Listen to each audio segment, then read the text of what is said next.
Yo, what is up, guys? Welcome back, welcome back. We have another fun build today.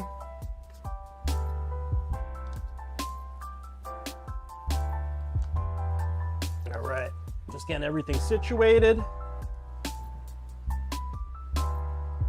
Hopefully everybody had a good weekend. I had a terrible weekend. I spent my ass sick basically the whole weekend, guys. It was terrible. Alright, I'm just getting some cameras set up. But yeah, I spent my whole weekend basically sick. Like, I don't know if you can hear my voice, it's a little raspy. But yeah, it was kind of whack. Might actually lose my voice today, so. Alright. Yeah, let me just get started. Wait for you guys to pour in. By the time you guys come in, I can show you the graphics and whatnot.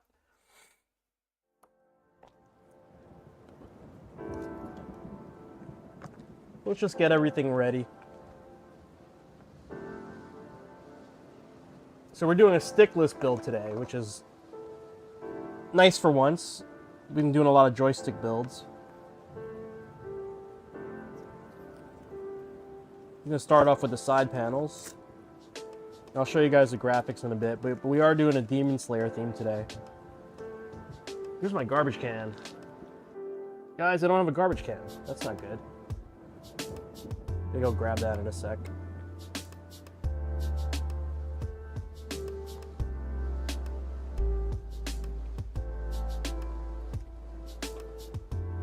One sec.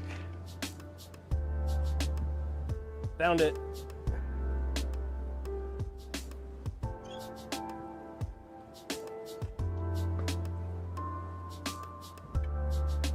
All right.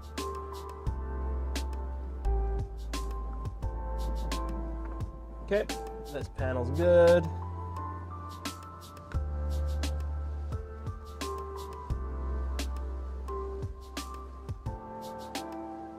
Let me know if the music's too loud or my voice is too low, etc., guys. I might have to actually crank up my mic because, yeah, I gotta talk a little softer today.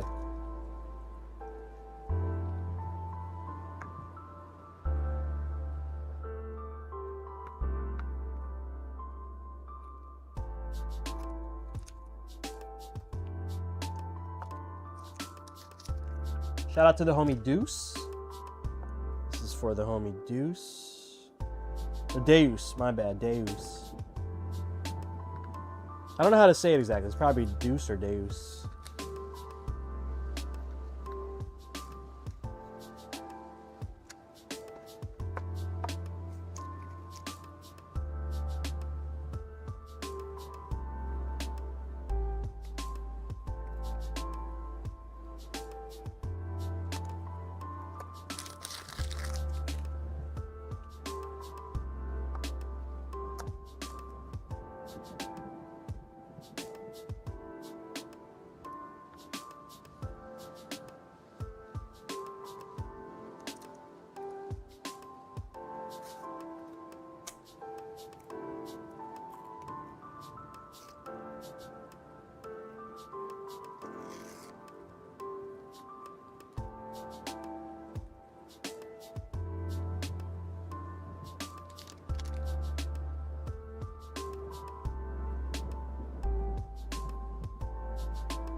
All right.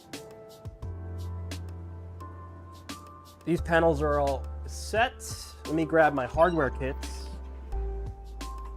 2,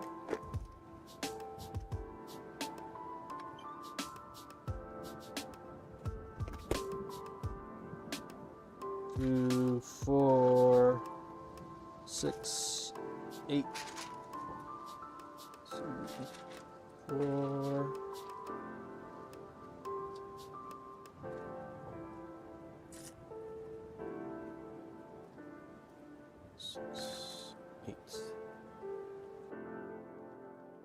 What is up, guys? Popsicle, good morning. Hey, Bestia, what's going on, brother? What's going on? What's going on? Okay. All right, we got some peeps here. Let me explain what we're doing today. So for the graphics, we are doing Rengoku versus Akaza, classic battle, right?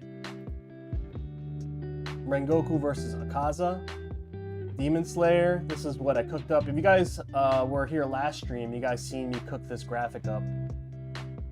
And then the top is this, and then the sides looks like this. You just put some Demon Slayer stuff. Got their eyes over here, you know.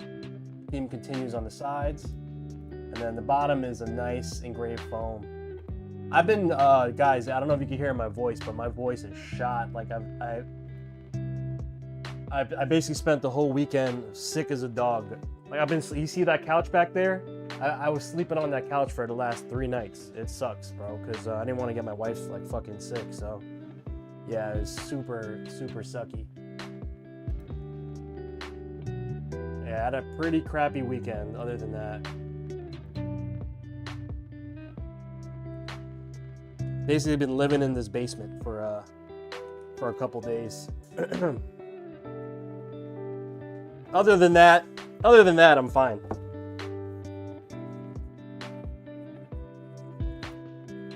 Okay, we're gonna work on the sides now, guys. Rel, you good? Hopefully you good, fam. Okay.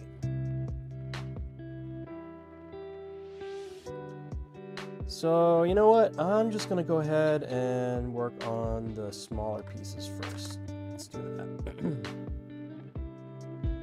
Left and right.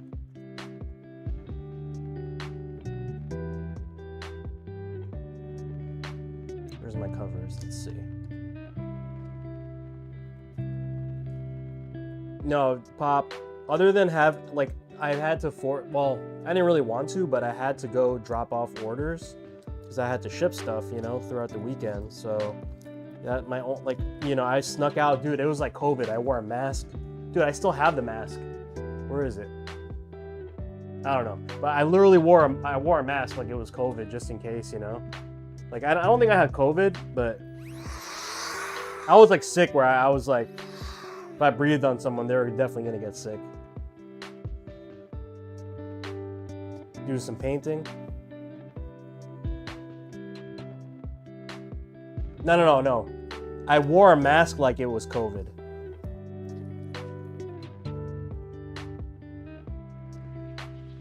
I don't know if I've had COVID like maybe 3 times, and I don't know. I kind of know when I got, like, by the 3rd time I was like, oh, I got COVID.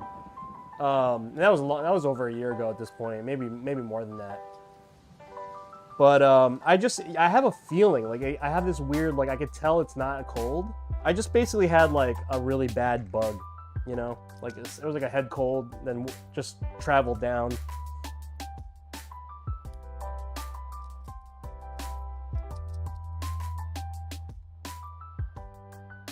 It's like impossible not to get COVID where I live.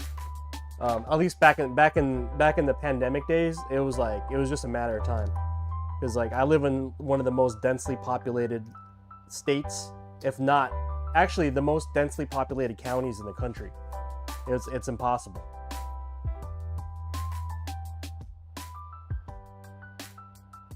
Yo, C-Pen, what's up, man? Yo, C-Pen, bro, you free this Saturday?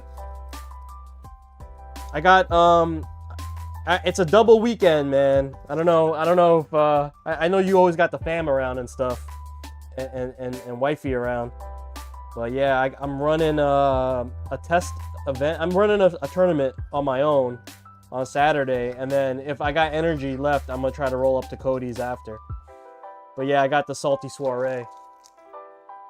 A lot of people got you sick this week, bro. I got sick from my kids. I either got sick from my kids bringing it home because they weren't well from school. Brought a bug home from school, or I got sick from Iron Grid, and I knew people, like I had dead ass people told me they were sick, and I still like dapped them up, gave them a pound or whatnot. But But whatever. Yeah, I definitely got sick from either Iron Grid or like my kids brought home a bug from school. So either way, I was gonna get bodied. You know what I mean? This time of year, I always get bodied. You live in one of the least populated counties in the country. It's still going around, dude. Yeah, that's what I'm saying. It's like you could get it like you know, you can get sick from like not really densely populated areas, but it's like for me, like that I was saying, it was like it's just like it's gonna happen. My daughter came home like day one from school, was like, yeah, my teachers are like super sick, and I have to sit next to them. I was like, are you serious? Like, yeah, they're like coughing up their whole lung, and like I'm literally right next to them, and they don't care. I was like, well, obviously they're not gonna miss their first day of work. You know what I mean? So, because that looks really bad as a teacher, right? Oh, you work at FedEx? Oh yeah. Say less, bro. Yeah, that's the only way I get sick nowadays, because I work for myself, right? So my own, like, other than hanging out in the weekends and whatnot, like the only, yeah, so that's it. Either the weekends, or if I'm not chilling, it's basically like my kids bringing something home, or randomly me going to grocery, like something crazy like that. But yeah, there ain't no way you can, there's no way to avoid it. All you can do is just be healthy and whatnot. Be as healthy as you can.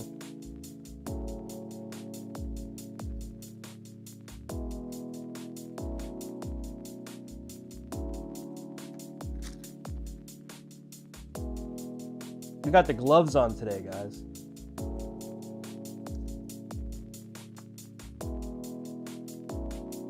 You scold your co-workers in a friendly way, insist they go work at the office, even when she is sick. She insists to go work. Oh yeah. No, there's people like that.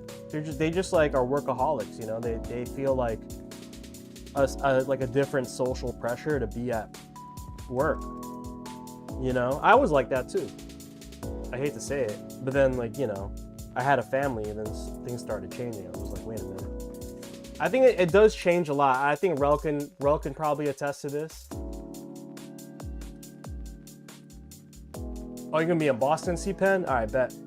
Yo, but definitely pull up to the one in November, all right? C-Pen? The one in November, bro. That's gonna be lit. Before 202, before 2020, that was considered dedication. Right, typical work harder, not smarter. US capitalist crap. Right?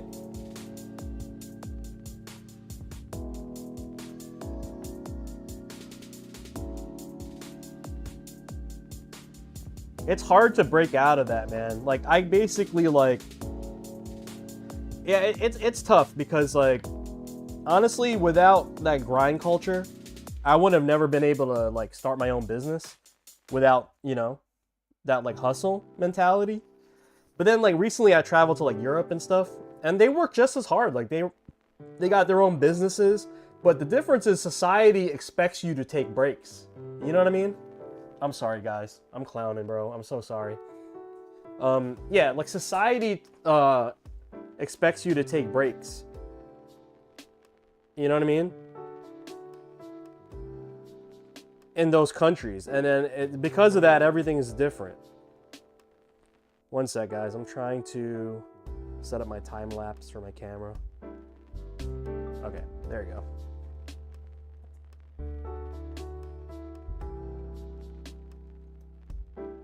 Yeah, it's hard, man. It's a culture thing.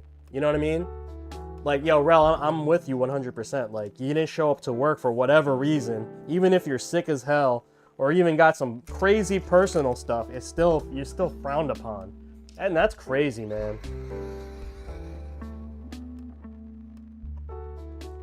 It's really hard to live like that. You know what I mean? And you could see the contrast in cultures and from the US and to countries in Europe and whatnot. Yeah, it's different, man. I just got back from Italy, right? And they basically have a siesta in the middle of the day. 3 p.m. to whatever, restaurants, whatever, you name it. Yo, the grocery store was shut down. Real talk, the freaking grocery store was shut down in the middle of the day. 3 p.m. You couldn't even get some prosciutto, bro. Couldn't get some pasta. Yes, sir. I've come to understand that you don't have to tell a job why you're not coming in. They'd be nosy. Yeah. No, I know what you mean, man. But I don't know. But then again, you kind of get like, you don't. I mean, they protect you from those certain things, and there's limits on those things because obviously you can't call out all the time. You know. But let's just say your health isn't in their best interest for the most part for like typical work, you know. Yeah, typical work situations in the US, like, you know, they want to say it is, but it's really not. And I'll tell you for that from both sides. All right, so then we got the front there. Aruval, did I say that right? What's up, Aruval? Your customs are pure cinema. Might have to cop. Yeah, man. So I have a wait list. Let me get something straight. I gotta get this. I gotta make sure y'all know, because a lot of you guys just think you could just hit me up and like. And I'm not saying this to be like. I'm just saying like my process. Okay. But I get a lot of people get the idea that they just send me an email and they're like immediately like, I'm gonna start working on your project. I have a wait list, and there's like there's a little bit of a wait at the moment, you know what I mean? So if you guys are interested in a build, just go to my website, johnnyphrase.com, go to commissions on the top, and you could read the process. You know, sometimes I get to you within weeks, sometimes it could be months. It all depends on, this isn't my main thing with this business. I do this partially, number one, for fun, number two, for you guys, so I have some content for you guys. 3 is a little bit of a marketing. Obviously, it's marketing for my company, but for the most part, like I just want to stay sharp, and especially with graphics, I want to stay sharp. It's not my main thing. Like, my main thing is just making the DIY enclosures. Like for instance, I woke up this morning and I shipped out. I have 2 enclosures that I'm shipping today. So these are going out today. You know what I mean? And I woke up and did these this morning. So these are DIY cases with prints and whatnot. That's the main thing that I do. I can knock those out immediately. Commissions, on the other hand, they take, I don't know, like once I get to you, it's probably about a week because I have to order parts, and you know, you got to approve the artwork, and sometimes you guys are crazy picky, sometimes you're not. I got to shout out Deuce, actually, the homie Deus, actually, who commissioned this. We already had done one piece for him, and he was like, yo, here's the topic, just do your thing. And that's the best thing you can give any artist. That means you fully trust them and can be like, yo, you know what I mean? Like, I'm messing with you, do your thing. The minute that you start nitpicking here and there, like, all creativity ends, you know? And as much as you could try to work, you know, but you basically just get deflated because you're like, okay, why did you choose me if you're going to be mad and nitpicky about stuff? If you're that type of person, do not commission somebody. Like, that's just real talk.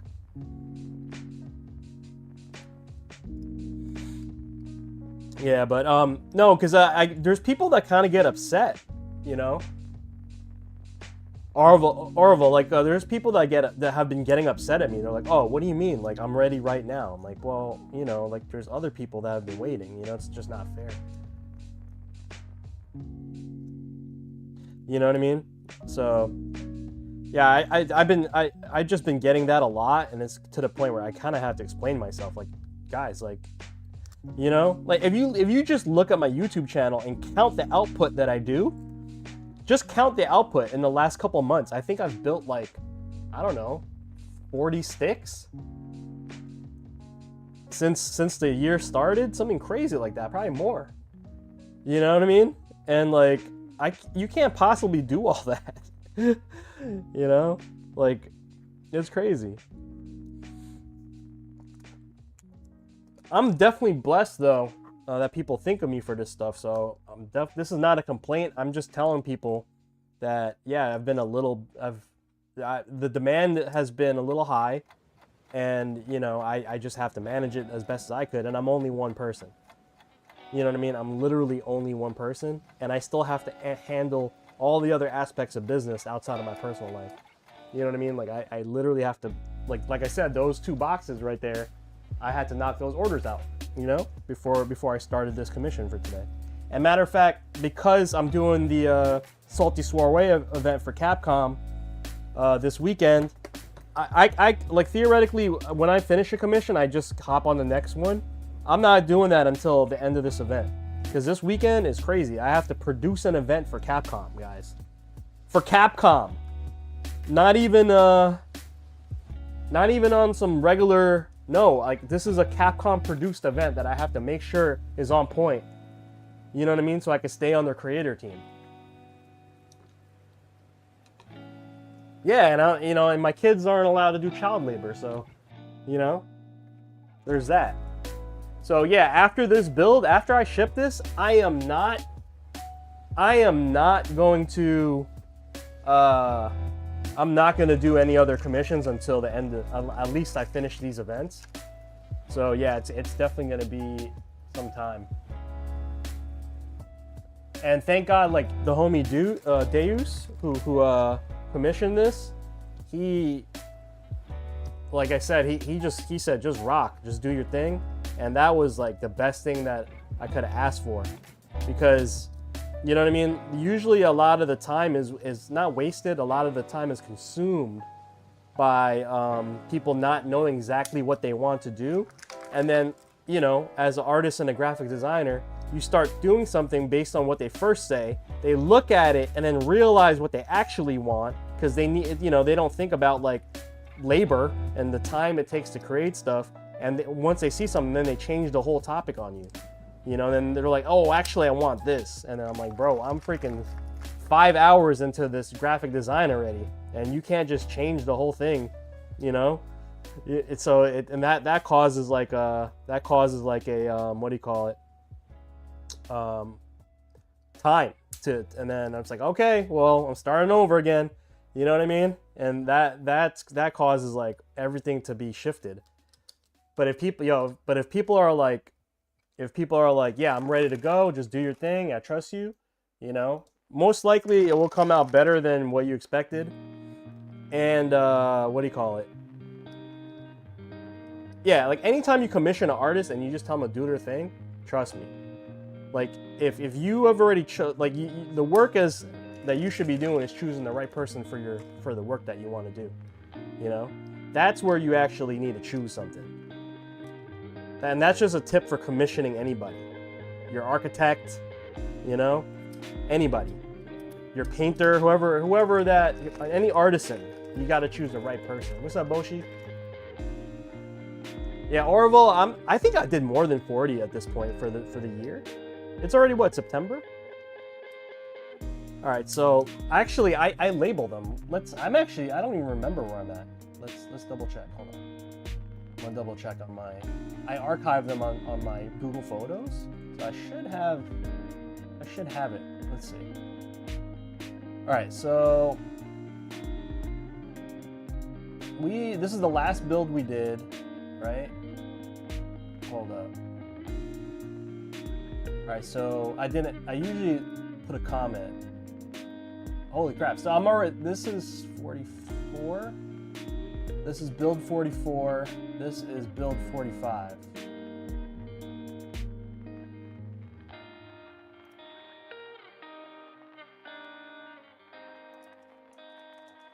Build 45. Wait, hold on. Yeah. Build number 45.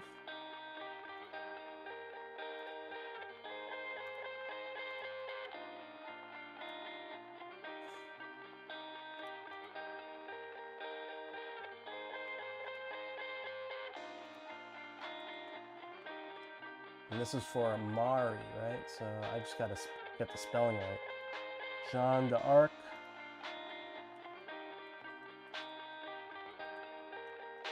For Mari. Oath petals.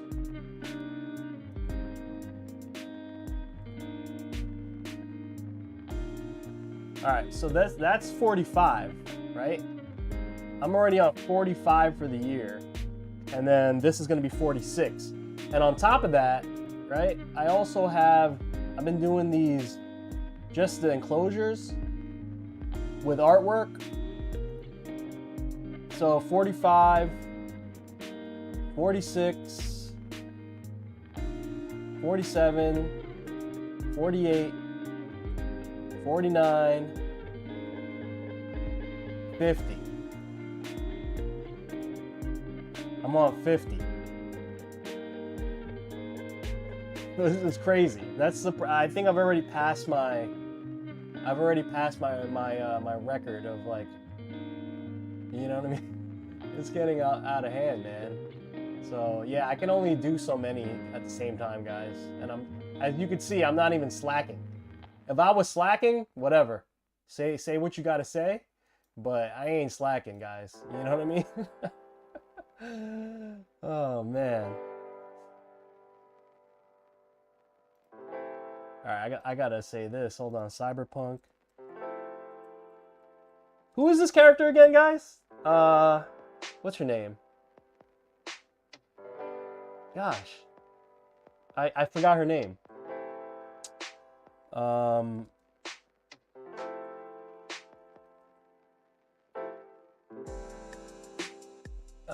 She's the cool one too that shoots a lot of guns. Becky? No, that's not it, is it?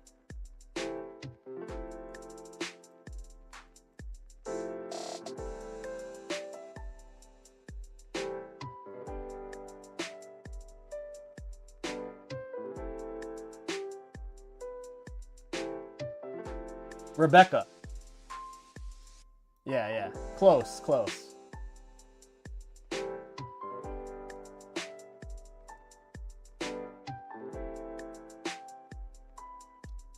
Hey, JF Edition, only the JF Edition Enclosure Commission only doesn't include corner bumpers. Yo, what's up, JC, first of all? Well, it's, yeah, the ones that you're seeing me build on stream lately have been the JF Edition ones with the thicker bumpers that everything slots into, right? Like these. I did this over the weekend because I couldn't talk. I was gonna do this on stream, but I couldn't even talk. All right, guys. So the sides are getting cooked right now. We just finished the sides, okay? Gotta have the top here. All right, let's go back.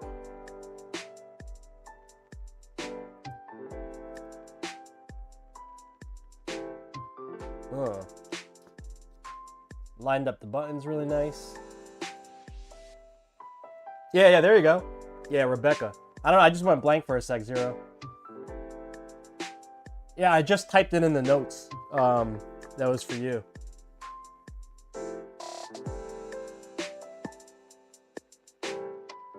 All right, so the sides are cooked. Let's go ahead and park these on the side here. Yo, Zero, yeah, I actually took yours in front of this one because I wanted to be able to stream this properly, and I couldn't talk, so I was like, well, the other one, I didn't do the graphics, so, you know, I don't really stream anything that, if I don't do the graphics, I don't really stream it. So I was like, let me just knock this one out, man. And my weekend plans have fell through because I got super sick. So, yeah. But today's the day I was feeling better yesterday, like a little better, but today's the first day I was like, all right, I'm back. You know what I mean? Actually, hold up. Before I put this print on.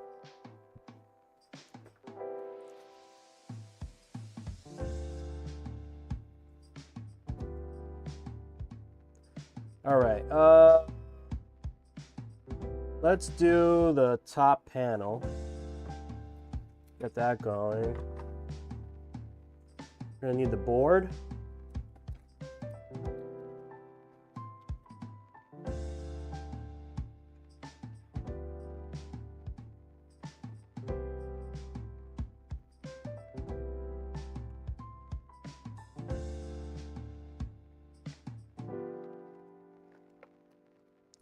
No PCB today, guys.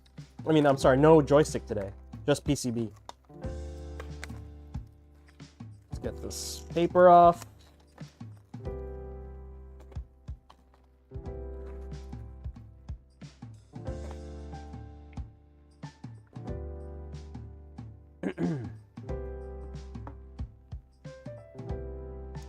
Okay, got that. What else we need? Just need my towel. There it is. Yeah, we're doing leverless today. Yo, you know what's crazy, Boshi? I like my wife. Thank God for my wife, man. She was like, "What do you want?" Like, you know, she's asked me. I haven't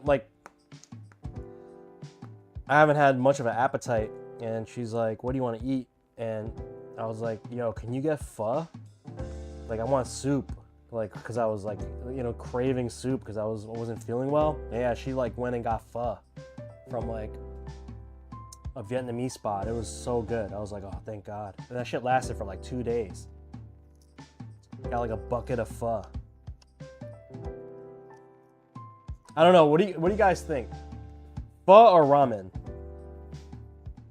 What do you think hits better?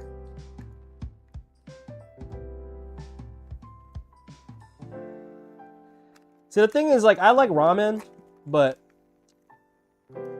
as a pure dish, it's like, it's not really great for you. Like a traditional ramen, well, I don't know. It all depends how, like, and there's so many different ramens, right? But like nowadays, a lot of it's just loaded with a lot of oil, a lot of sodium. You know, then you're packing like a lot of carbs with it. So I guess it depends what kind of ramen. I kind of like lighter ramens better now. Like I used to love like the fatty stuff like tonkatsu or whatever. Yeah, like I don't feel well after I eat ramen. What's up, Yusuf? Heck, a lot of sodium, right? Yeah, like I actually don't feel well after eating ramen, you know? And that's not a good feeling after you eat food, right? But if you actually go to certain ramen places, they make lighter ramens, you know? So you have to kind of know where to go. But the typical fare that you see on TV and whatnot, yo, like, have you ever seen them build ramen? They'll, like, take a fucking spoon, like a scoop of, like, oil. Could be whatever. Mostly it's, like, chicken fat, you know? Or beef fat or pork fat. Like, oil. And then it's, like, the tare, which is, like, whatever, sauce or, you know, seasoned sauce, like soy sauce, whatever. Like, you know, that stuff. And then the broth. Right? And then you're getting noodles plus probably more meat and more veggies, and it's a lot. It's a lot for your body. Like you think soup is light, but ramen's crazy with it.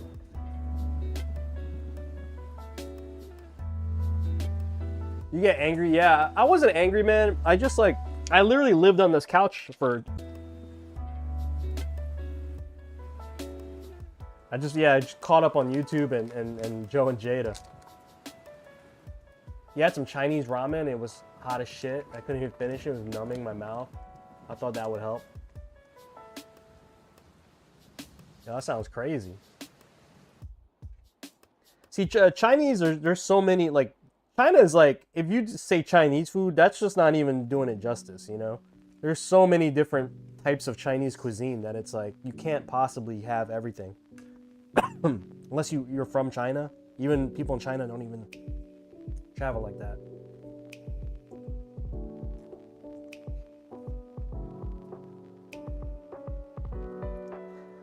The food that we eat in Western countries that are labeled Chinese food, guys, that ain't Chinese food, bro. That's, I don't know what that is. It's like, it's a joke, you know?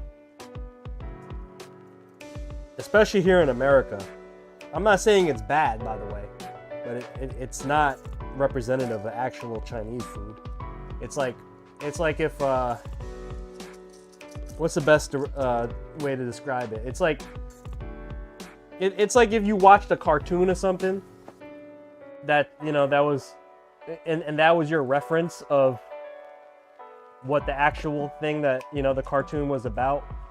It's kind of like that. It's like someone saw some food and then they're like, oh, let's pretend to make food like that, or you know what I mean? It's weird. And then, but a lot of people will ask, well, how come Chinese people run it, you know, in the States?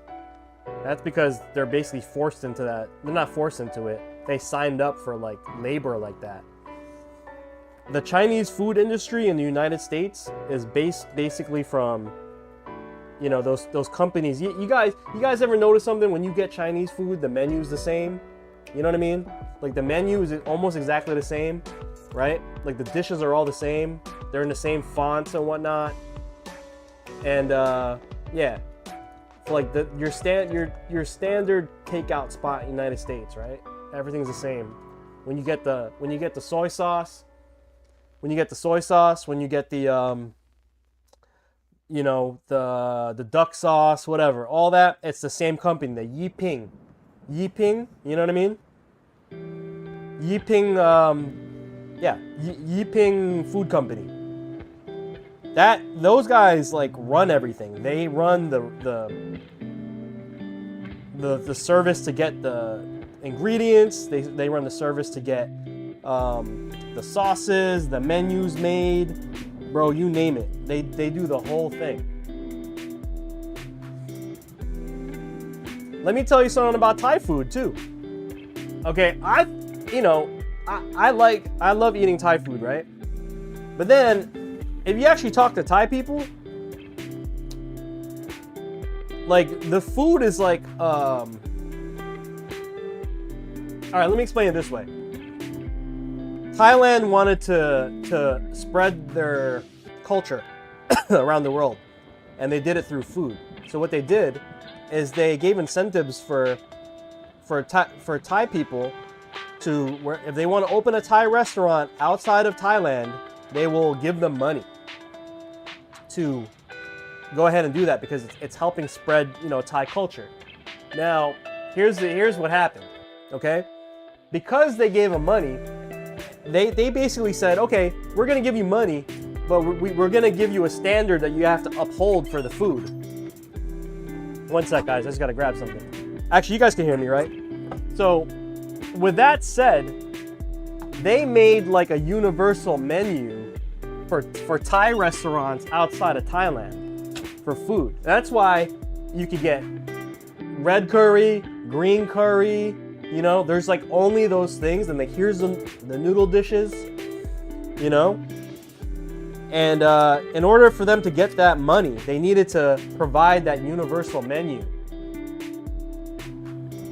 So I don't know if you guys know this. Look it up. Look it up. And it's crazy. I only discovered that like within the last couple years, and I started noticing like, oh yeah, they are right. Like every Thai restaurant is basically the same dishes. You know, I'm not saying. Listen, shit's banging. Shit is straight banging, right? Like no complaints from me, but it was just surprising to hear that it was kind of like a planned thing. Like Thai restaurants, Thai food became almost a staple of Asian cuisine nowadays. At least in the East Coast, I don't know anywhere else. But you know, nowadays like the average American is like, yo, let's get Thai. Yeah, Penang curry, yeah, all that. Nah, that ain't spicy. Come on, Sir Hicks. I'm disappointed in you, man. That's not spicy. Aren't you from... Spicy sells damn good. That's not spicy, man. Thai is... Yeah, that's what I'm saying. Aren't you from Houston, man? You guys know about spicy things.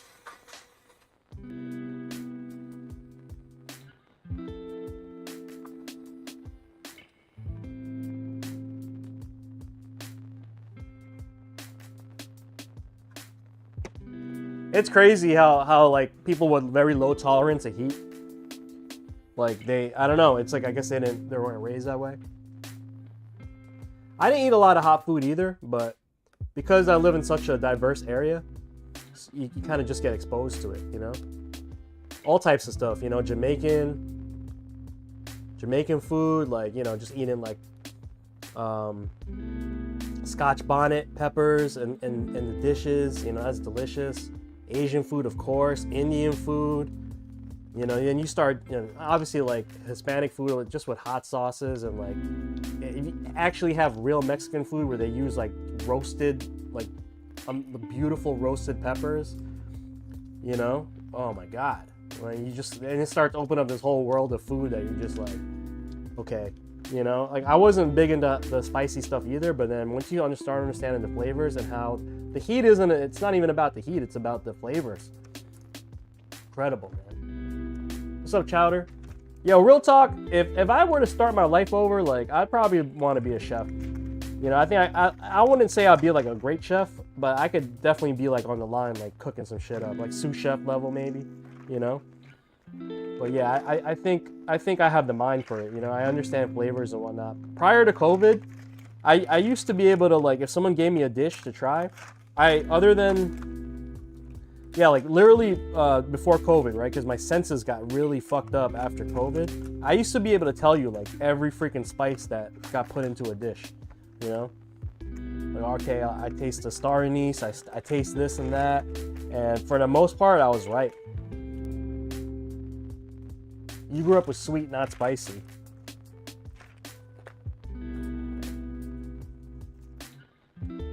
Wait, but isn't like Houston?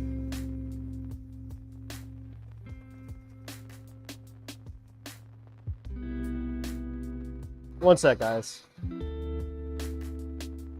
Isn't Texas known for smoke? As far as barbecue goes, you guys are known for smoke. Every time I've been in Texas, it's all about getting barbecue. Family's from Colombia. That in West Europe.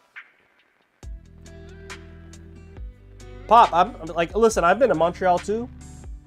Food up there is amazing because there's such a diverse community. There's Asians, there's, you know, the French, it's incredible. Some of the best Filipino food I've ever had was in Montreal. One time, yeah, we went and found a Filipino joint when we were in Montreal with the homies, and damn, that was slamming. Jeepney was called. Austin's known for barbecue. Oh, okay, I only been to Austin. I've never been to Houston, so I guess I'm getting that twisted. But anyway, even the barbecue in Houston. I'm sorry, in Austin, much different than barbecue in Carolina. And this is where I wanted to bring that point. The Carolinas, they got the sweet, you know, sweet savory style of barbecue. Whereas like Austin was like, you know, savory still, but more of the smoke.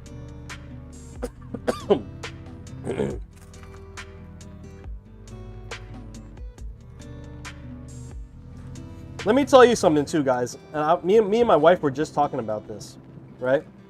So I was just recently on a trip to Italy, in Europe, right? But just in Europe, and you know we're kind of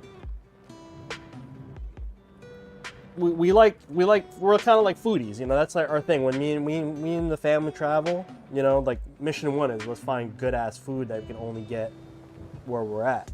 You know, that's basically the agenda. All right. So, wifey always does a lot of good planning. She scopes out the restaurants. You know, looks at Michelin and all that. You know, if need be. You know, we don't eat at Michelin restaurants. That's gonna get expensive. We might find one if we really like it and try it. But for the most part, we just try to pick like the local favorites. You know, not too touristy. The places that the locals recommend. You know, we do a little bit of digging. And I'm gonna tell you this, and this is no disrespect. And honestly, it's the ultimate respect to my area where I live. And mind you guys, I'm in the greater New York City area, okay?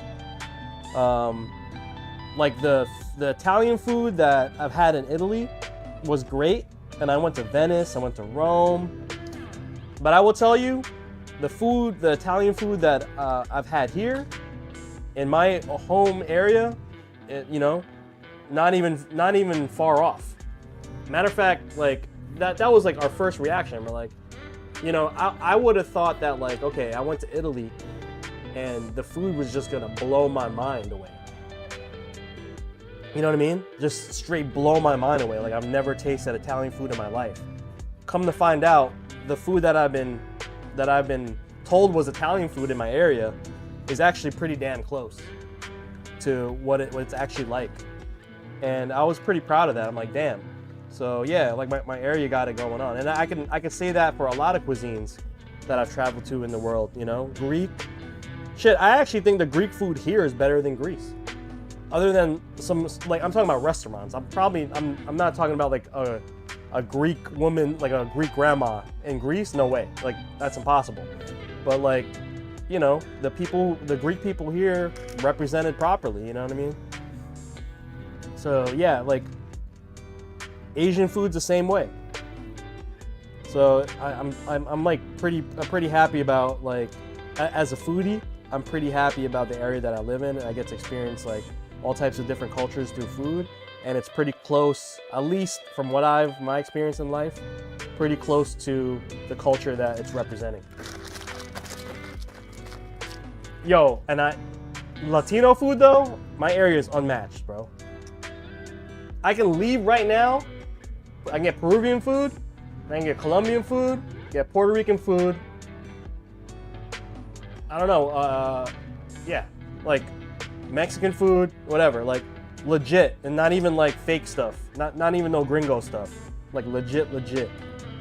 Like you walk in and no one speaks English type shit. Nah, well, I don't know, Pop. I think this area got you guys. Like, only because of sheer number. You know how many, like, everyone that I grew up with is basically Latino.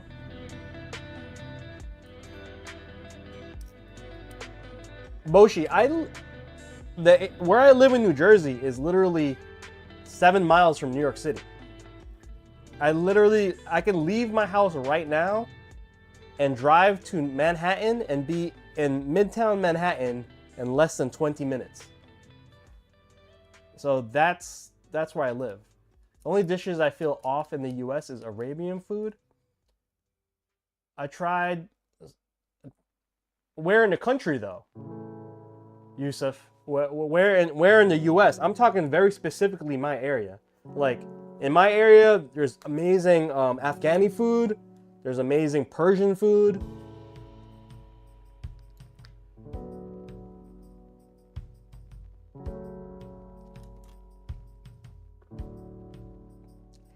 Pop, just hear me out. I believe you. It's probably delicious, right? But this area is like my area. I want to say the population is probably like 35% some sort of Latino. Probably more. You know, it's like white, black, you know, it's like most of it's Latino. I'm pretty sure Montreal is way more diverse than that. I'm talking about the sheer number of Latinos in my area is insane. Like, my grammar school where I grew up, I was the only Asian kid. Yeah, they got good shawarma here. Man, I don't know. Like, I'm curious to find out where Yusuf has traveled. I mean, in the U.S. Oh, nah. That's what I'm saying. Colorado, bro? You talking Colorado and Virginia? Virginia's not even, they don't even want freaking Arabs in Virginia. No offense. Other than like DC, they, you know what I mean? Certain parts of Virginia ain't too welcoming for any brown people, including myself. And I'll tell you that shit fucking straight up. You know what I mean? So, how is their food gonna be like that if motherfuckers are hostile towards your ass? But yo, Detroit, Dearborn, Detroit. I don't know. I don't know about anything about Detroit, man. I've been there one time in my life because my aunt lives there, and I don't really remember the food being spectacular. I think I just had McDonald's or some shit. And matter of fact, I was advised not to even go out. And they're like, don't even go outside because it wasn't even a nice neighborhood.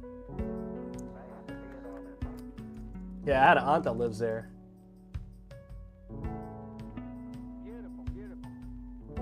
Detroit. Yeah, Detroit's a pretty rough city, man. That's a real city.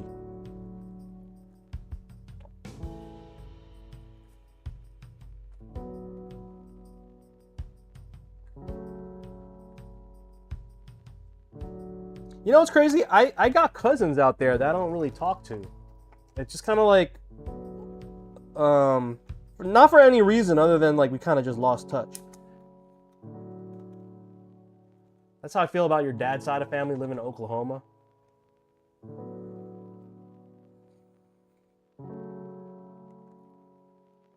I had a friend, my homie Josh, was from Oklahoma. He was a cool dude, man.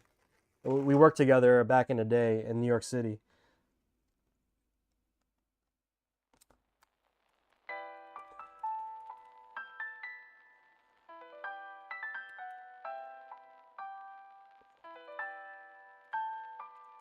Oh, whoa.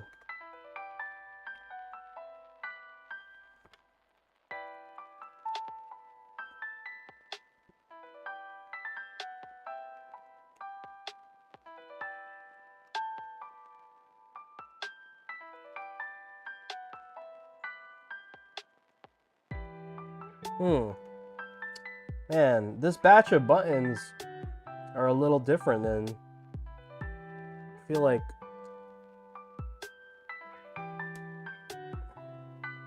Hold on, guys. I might have to reseat the button artwork. Woo.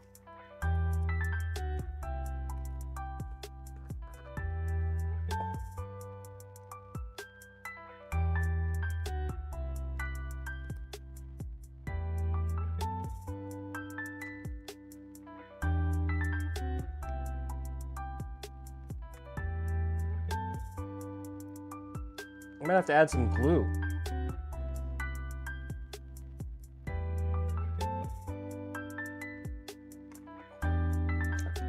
The reason why is some of the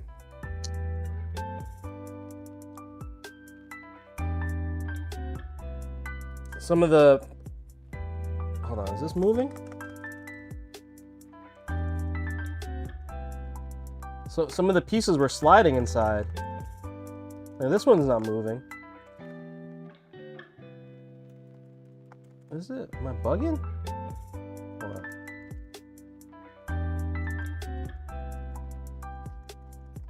No, see, this one's good. But some of these were sliding inside.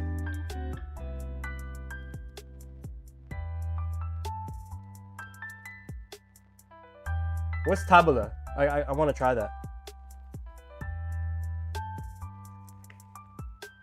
Damn it, guys. This is going to take a long ass time now. Okay, whatever.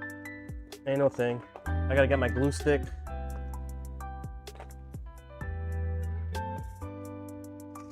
So I'm just gonna take out each button art, and then I am going to glue it down, and then we'll pop the button on. So this is gonna take some time. Apologies, guys. I didn't expect to do this,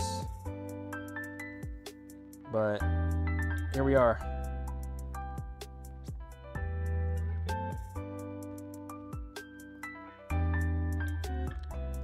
I measure out like the diameters of the buttons for the print inserts, right?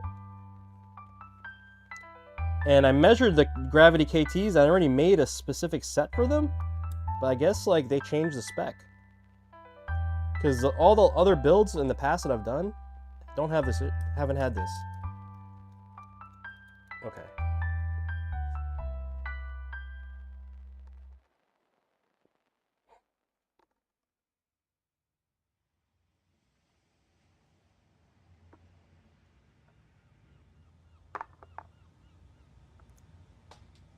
All right. Okay, we'll just keep going like this. Yo, what's up, Joe? How's it going, brother? I know people who fled Vietnam. Yeah, I've heard a lot of stories about that.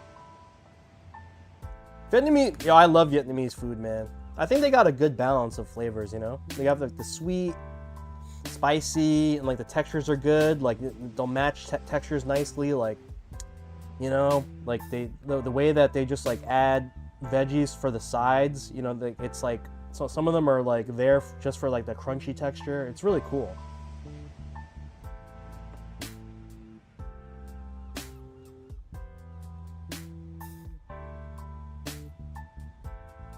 What's for lunch today, guys? All this food talk, man. Getting really hungry.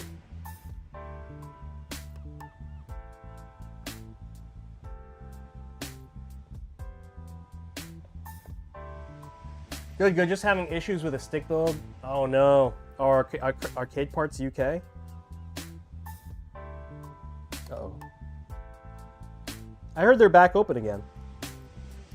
I feel bad for you guys, Joe.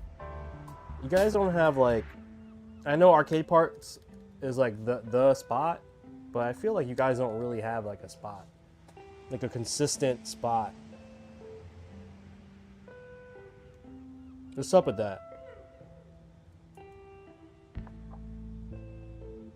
Because I know even the arcade spot, arcade shop, they closed down a couple times, right? Lunchables? Sayonara, that's your lunch for real?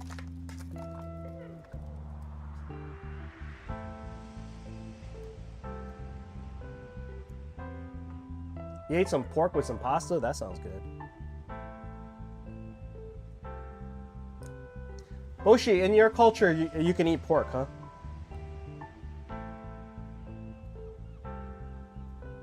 Okay, guys. I am literally...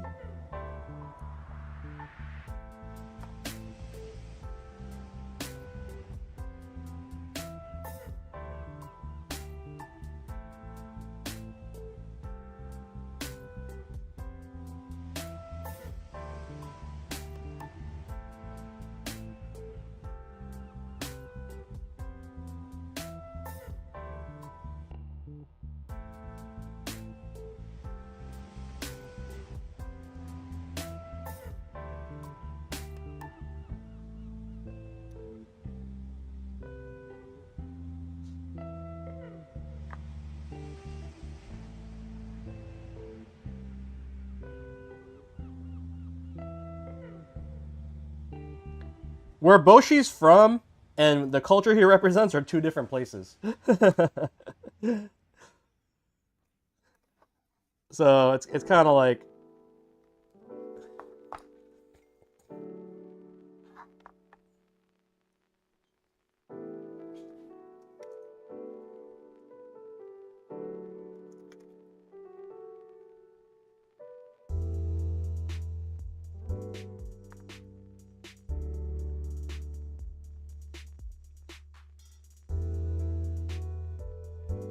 Yo, I want to go to Sweden, Boshi.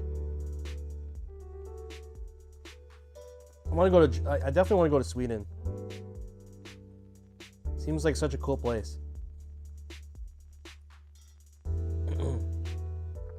Where are you guys traveling to next? You guys have any travel plans? Staying in the country? I think our next trip, we've been doing a lot of international. Our next trip, we're probably just going to stay in the U.S. Although I do want to do like a Pacific Northwest trip, like a Vancouver trip to Canada. Pop, you've been out there, right, Pop? It just feels like a vibe out there, man. I definitely want to check out Vancouver.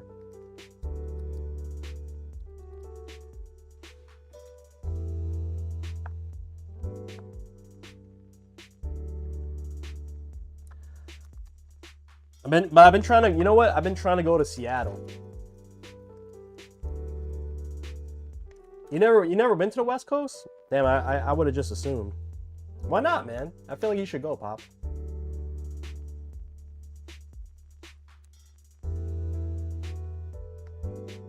You know, a lot of people from Vancouver. Everyone seems so chill. A lot of people move there too. Like even outside of Canada, people move to Vancouver. Like Justin Wong. You guys know Justin Wong? Of course you know Justin Wong. If you're watching this channel, you definitely know Justin Wong. Justin Wong's from here. He's from New York City. Okay? He lives in Vancouver, Canada right now. He is not even American anymore. Our boy Jay Wong, our very own Justin Wong, is no longer an American citizen. My man's is Canadian now. Yeah, a lot of people assume he's still American. Nope. Justin is freaking Canadian now. Crazy.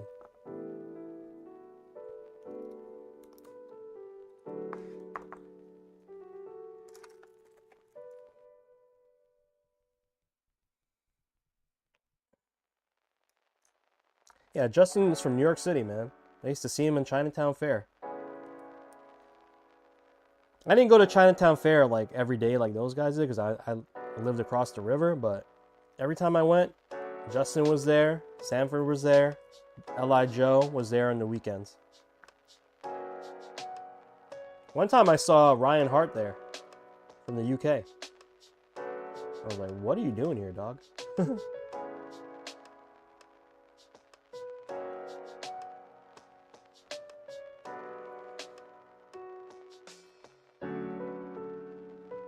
I wasn't there during like the third strike day. Like, you know, I was there for Street Fighter 4. That's when I started getting heavy into Street Fighter 4. I was like, my boy, shout out to my homie Jay, actually lives in Paris now of all places. But yeah, he one time for my birthday, he's like, yo, I'm gonna take you to a spot. And I was like, you know, I was good at Street Fighter, but I didn't really understand like the huge culture at Chinatown Fair until early Street Fighter 4. You know, like I always knew about Chinatown Fair, but I didn't understand like there was like Henry Sen and all, like, you know, I didn't really know those guys like that. Like I didn't realize that was really where the home base was. I just knew that they repped New York and whatnot until the homie brought me there. This is way back in the day, by the way.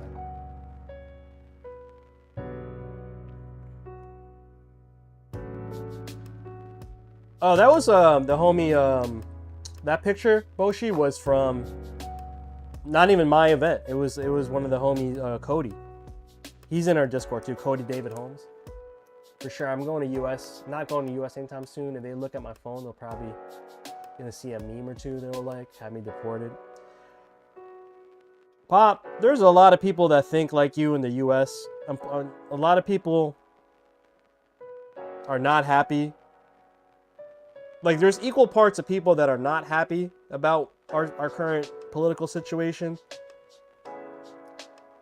You know what I mean? It really depends, like, where you're from and how you're brought up. But yeah, I don't know. This, like, America's not a good place to be at the moment, I would say. It doesn't even seem safe on some regular shit because of the political, you know what I mean? Like, I don't care which way you sway, you know, but it's like to the point, the violence, violence, it's now it's violence, but it's gotten to the point where you don't even want to bring up politics. That shit's just going to end bad, you know? Whereas before, like, yeah, you can have like a big argument about something and it would just end up as an argument, you know, and that's that. You keep it moving. You say, okay, you know, let's agree to disagree and then keep it moving. But nowadays, it's like I'm not fucking with you anymore, you know? Like, oh, like, don't talk to this guy. And then it becomes like families, you know, oh, these guys, like, I don't want you hanging out with this people, especially like young kids. You know, there's literally like kids are like that now. And, you know, my daughter from high school, my daughter's in high school now, right? One of my oldest daughter. And she'd be telling me shit like this, like, oh yeah, there's like the Trump supporter kids, they don't hang out with like nobody besides white people. You know, it's like, what? Like, dude, that was never like that.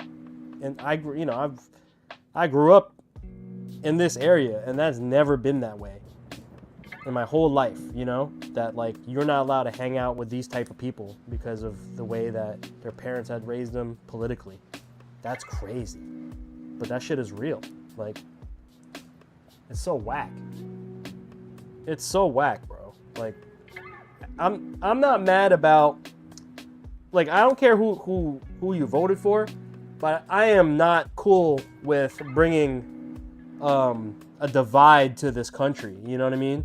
Like, whether or not who's voted president or not, you know what I mean? In this country, it's like everyone had a chance to vote. If you didn't vote, that's your fucking bad. You know what I mean? Yeah, if you're an American citizen and you didn't vote and you're talking shit, like,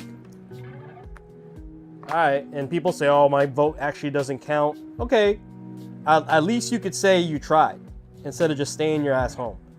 So, you know what I mean? So all these people are saying, oh, like, you could have did something about it, whatever. Like, did you? But did you actually? It's more about how intense your customs security. Yeah, but they ain't really fucking with y'all. Like, they ain't worried about no Canadians, Pop. They're worried about Latin America because it pushes the current political powers.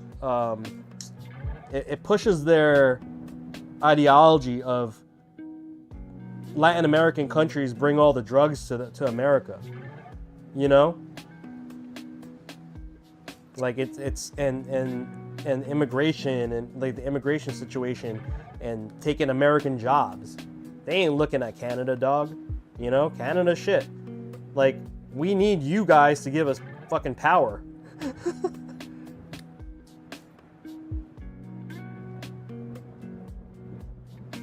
Gordash, yeah, I have so much disdain for, yeah, bro. I hear you. And it's like, why do we even have to be like that? You know what I mean? We are a nation of people, like, of different people. Like, I understand there's always going to be differences politically, but yo, like, this is intense. It's like, you know what I mean? I don't even want to talk to motherfuckers anymore. You know? Just, like, I don't want to talk to people, certain people at this point in my life because I don't even want to open that Pandora's box. No lie, I see way more Latinos now.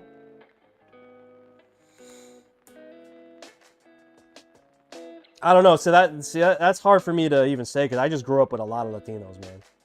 Like, shit. I identify at one point in my life. I basically just spent all my time with Latinos because that was just who was around. In the areas I grew up with, in Hudson County, New Jersey, New York City. It's like everybody's Latino.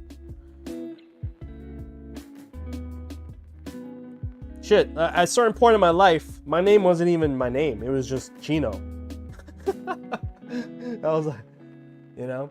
Listen, the only thing I would say is that you guys need to accept that you live with 440 other Americans and people are bound to think differently. And as long as you guys will see the other side as inherently evil things. Yeah, no, that's the problem. That's exactly the point I'm trying to bring, Pop.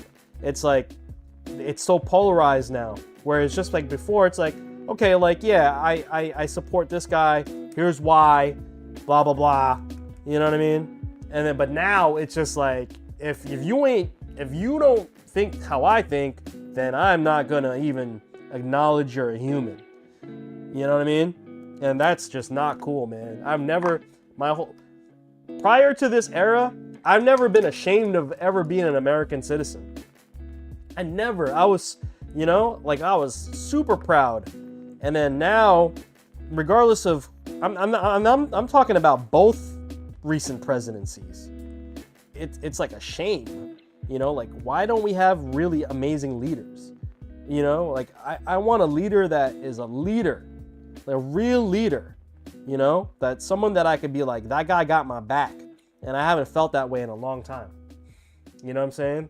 Like, that's what I want. I don't care. Honestly, like, both sides of the fence has points that I could vibe with, you know? And as long as I feel safe that with a leader that actually will lead the country properly and not cause division, you know what I mean? Or not cause, like, wild, you know, just causing wild issues between, you know, bringing people apart. I'd rather do that, you know?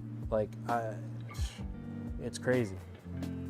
And maybe that's because I'm a minority, I feel that way. I'm pretty sure people don't feel that way, especially with this whole, what happened with the person that got assassinated. But yeah, man, it's just a tough time to be in this country right now. Hell yeah, burrito time. Yeah, USA, no, that's the problem. Boshi, the US is a big melting pot, right? But the powers that be at the moment are kind of don't want it to be that way. They want it to go back to how things were before it was a big melting pot. They want little melting pot, you know? Like they want little melting pot. Okay, got all the buttons lined up, guys.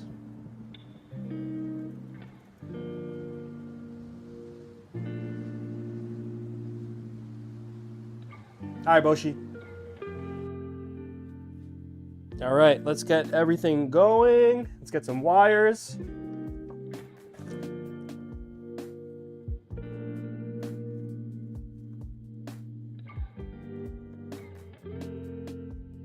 Honestly, well, the only thing I'm asking for is just some stability in our lives. You know what I mean? Like, it's just, why do I even have to think about this extra stress about politics, man? I just want to, you know, I just want my kids to go to a good school. You know, I want things to be safe. And I want people to be able to prosper. Is that so much? That's what we should be focused on. Taking care of our people. Every person.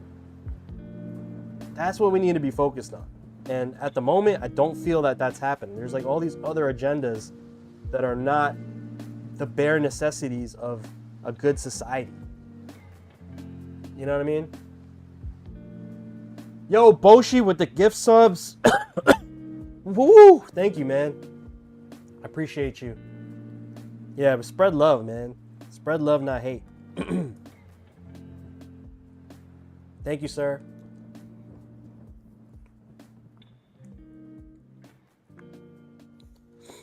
Honestly, what I think the solution is, real talk, I think more Americans need to leave the country and travel.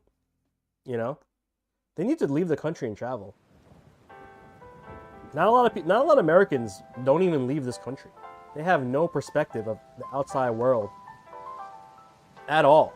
And I think if they just left the country and experienced life in another place, here's what's going to happen. You're just going to realize people are just trying to live. You know? Shit. You know what's crazy? I saw like a video of someone, like a Westerner, maybe an American or whatever, that they went to North Korea. And, you know, they had this perception that he was just going to be hated or whatever. Like, no one fucking cared. Yeah, it's like when it's like time to show off or whatever, like, yeah, the government will be like, yeah, like, you know, Americans are bastards or whatever. But this guy went to North America and was just like, look, man, he just had videos of just people going to work. Like, just dudes going to work, man. You know what I mean? It's like, we're fucking people. Everyone just needs to fucking, to eat and try to do as best as they can for each other and their family. End of the day, that's what it's about. And that's the bare necessities of being a human. You know what I mean? And I just think we need to get back to doing that shit. Make sure people are good, you know, healthy, and be able to have some way to prosper and make, you know, that's it. That's all you need to focus on, man.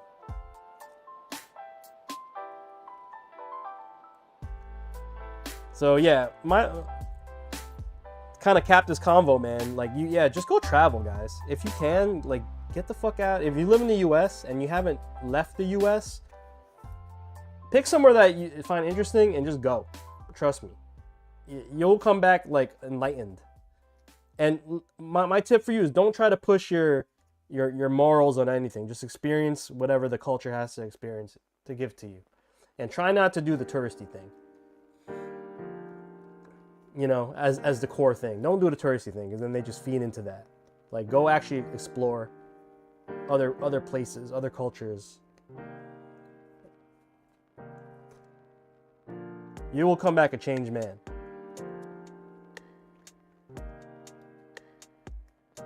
where my family's from in the Philippines, right? Where my wife's family's from. I think I've shared this story in the past. I had traveled to a village that one of my wife's family members had grown up in. Okay, we were gonna spend the night. Okay, got there. Okay, they're like, oh, hey, they saw me. They saw me, and they're like, oh, you look like you could help. I'm like, okay, I'll help, whatever. Like, I'm here, right? And I had to go and get some water with a bucket, 2 buckets and a stick, like this, a stick, 2 buckets hanging in the middle of their town to a well to go get water to bring back so they can cook and have water. You know, because we were guests, okay? But they needed someone able. I'm like, all right. Get back to the house. It's not a house. It's literally like corrugated metal with like bolted to a couple things of wood, dirt floor, no gas, no bathroom. Like, that's just how it is. And guess what? Motherfuckers are happy. Zero Pal with a sub. Thank you, man. You know what I mean? Motherfuckers were happy. They're happy we were there. Happy to enjoy company. And that shit just gives you a different perspective. It's like, and then here in America, people complaining just because you look at them funny and whatever. Meanwhile, like, you know, streets are paved. You could drink water from the faucet. You know what I mean? It's like, it just puts your mind into a different perspective. It's like, we're actually fucking bougie as fuck. We are actually bougie as fuck. Like, shut the fuck up. You're complaining about nothing. When people have nothing and are happy. You know what I mean? Like, and that's why you guys need to travel. I'm not saying go to a bad place, but just to get a different perspective. It really opens your mind up. You know? Go travel. All right. Zero Pal, I appreciate the sub, man. Fragile egos cause war, in turn creating problems for commoners always. Yeah. Is that what it is? Triash? Yeah, that's definitely some real that's definitely a real statement, man. Toot toot.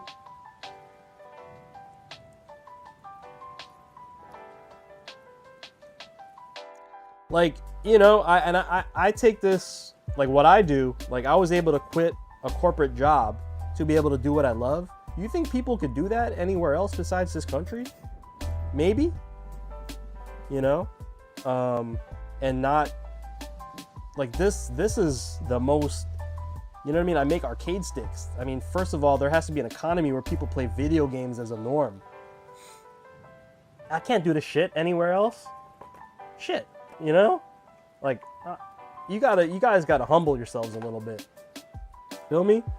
I'm super humble about that. I'm fucking grateful that I literally have water coming out of the damn faucet. You know, and that's because I've just seen the other side of the fence where a lot of people haven't. I'm not saying I'm any better. I'm just saying I have that experience, and I feel like a lot of people just need to humble themselves because not every place in this world is exactly, you know, exactly the same. So, yeah, I think this country just needs a little bit of humble pie.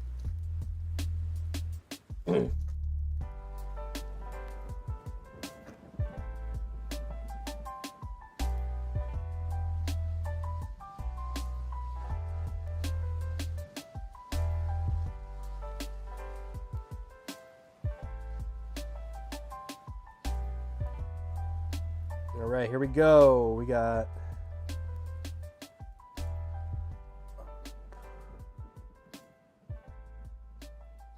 how does this work here?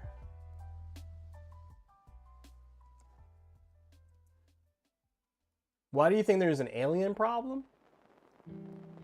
You talking about real aliens, or are we talking about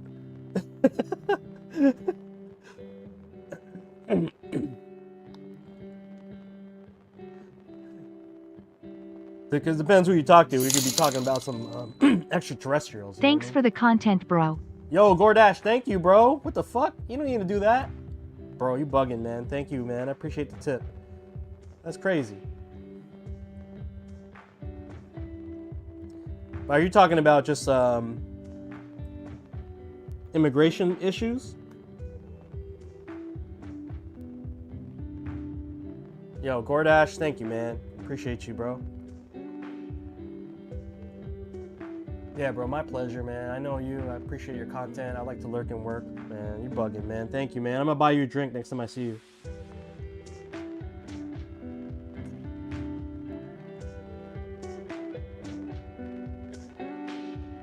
Nukem Ninjutsu, if you're talking about immigration, like, honestly, like, and this is where I kind of agree with, like, the current, I'm an immigrant, okay?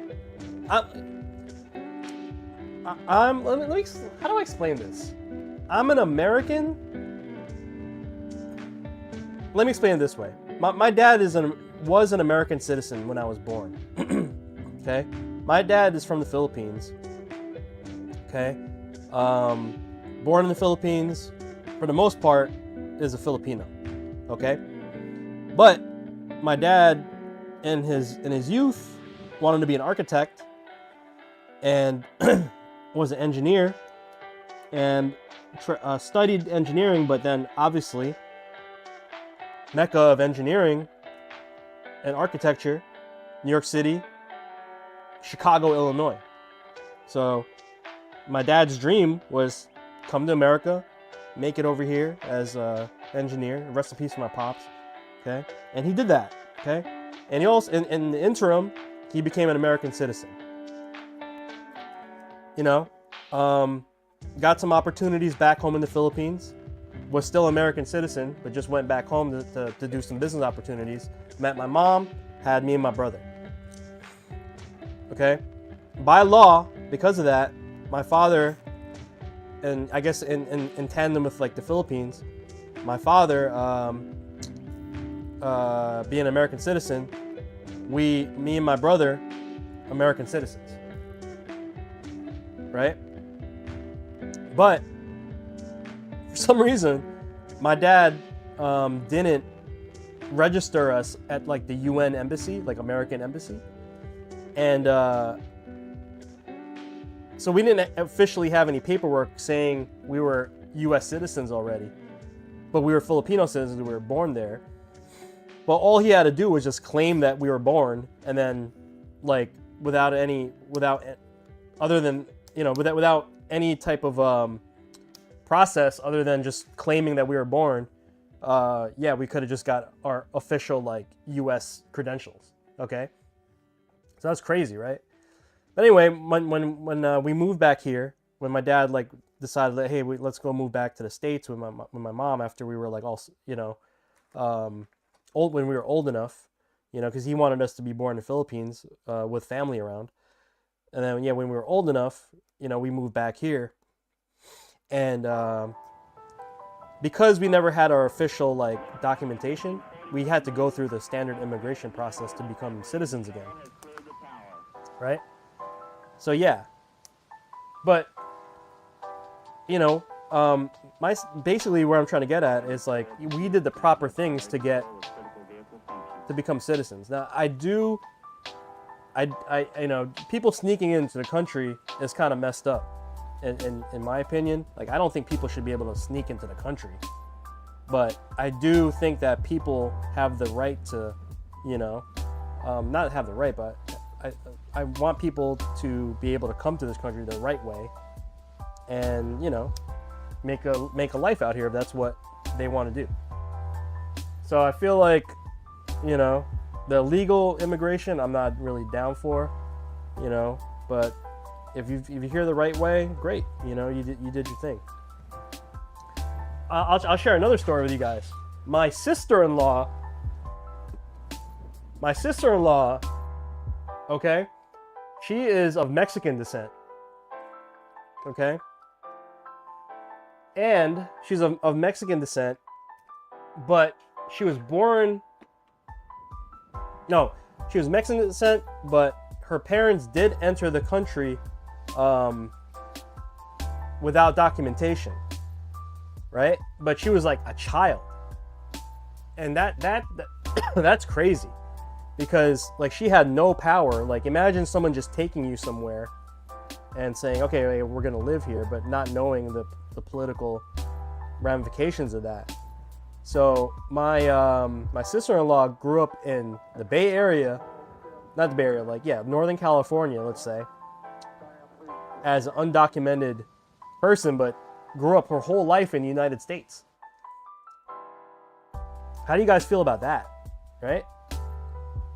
Like, and so there are all these little gray areas. So, by the way, she is a U.S. citizen now, so she did go through the right channels and get that situated. But yeah, it's just weird, right? So we have to like find these little balances everywhere. You know, like is that okay? Kind of crazy, man. Yo, Hicks, take care, brother. Definitely crazy, right?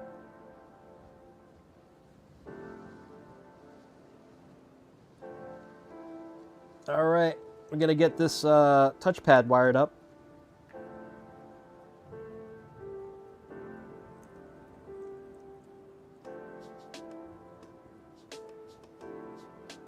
Guys, we got LEDs in this build today too. It's gonna be shiny. Wiring looks clean. I'm trying to get there, man. We're just going really simple today.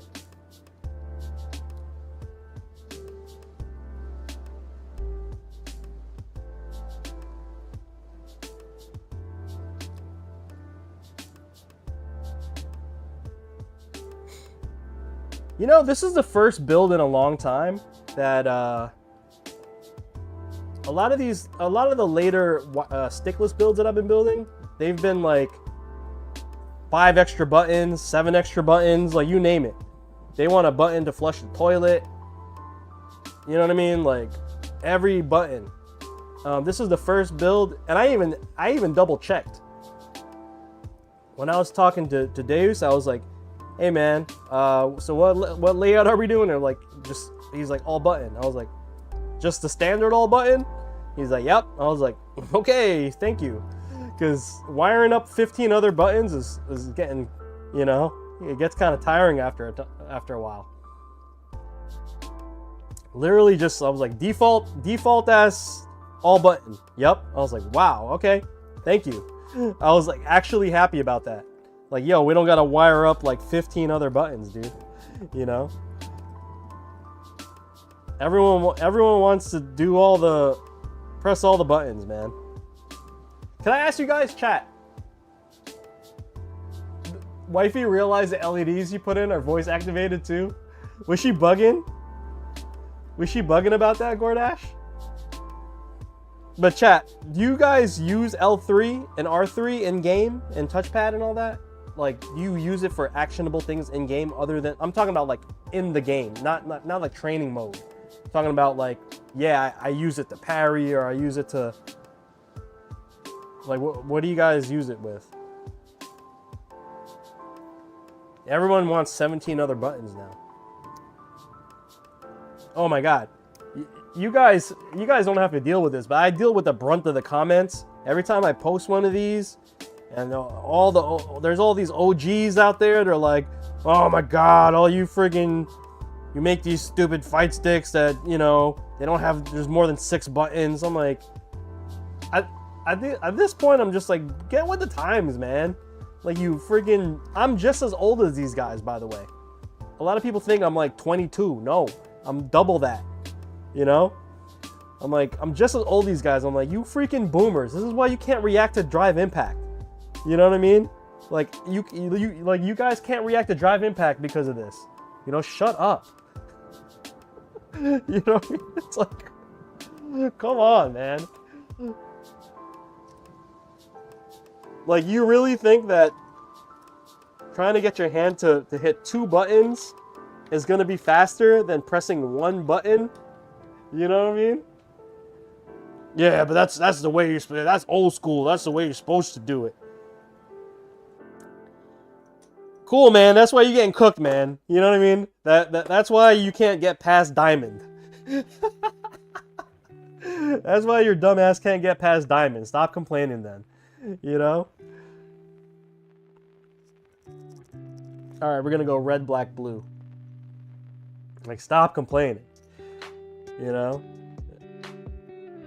I'm not saying that's all you need to react to drive impact, but if your opponent is playing on pad and can just hitting the shoulder button, and you're complaining, get with the times, man. I don't want to tell you guys. You need to get with the times. If you want to just play hyper fighting and super turbo and third strike, by all means, that's all you need. You just want to play Fightcade, play with your 6-button controllers, okay? If here's the thing, I don't want to hear it if you're complaining that you can't beat anybody.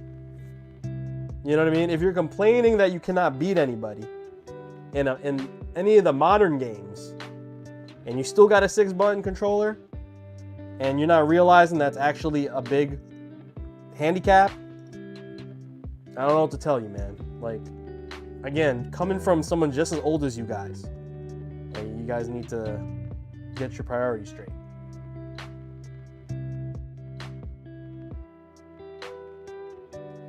I'm old school and could not react without my single button. Exactly. That's what I'm trying to tell people. Like, stop complaining, man. The gatekeeping is... This is a situation where gatekeeping is actually not beneficial. You know? Like, yeah, cool, you want to gatekeep the old ways. If you were cooking everybody, and you know what I mean, and can back that up, cool. Name one pro player that plays with 6 buttons. Just 6 buttons. Name one. I can't name anybody. If you guys can, chat, cool. I cannot name one pro, actual pro. I'm talking about, like, has fucking won a really recent tournament that only plays on a traditional 6-button joystick style controller. I'm not even talking leverless. I'm just talking about, yeah, I'm talking about like 6-button joystick. I don't know one motherfucker that still plays like that. Maybe John Choi, but I'm pretty sure John Choi is smart enough to optimize. I just know John Choi plays on like the old school style controllers, but he probably definitely uses other buttons. You know what I mean?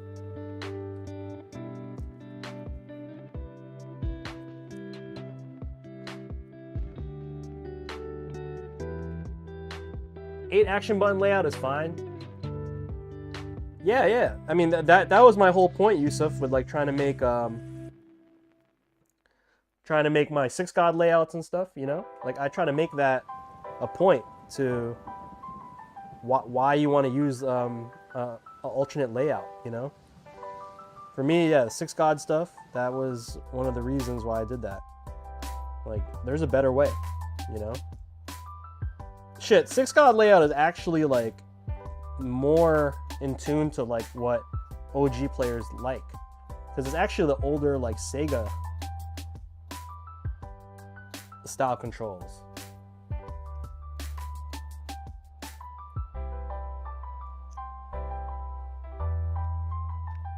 Aye.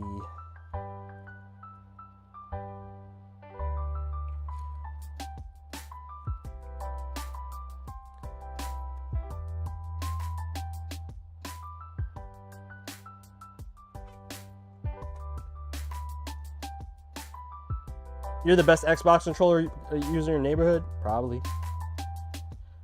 You know what I've seen a lot, Pop?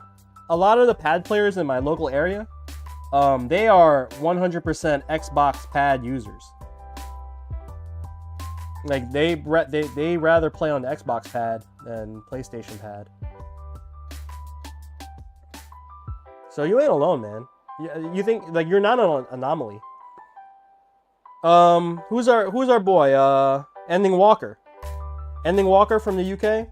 Amazing player since SF5 days. Right? Ending Walker used to pop in our chat every once in a while. Say what's up. But yeah, ending Walker, right? Xbox pad all day.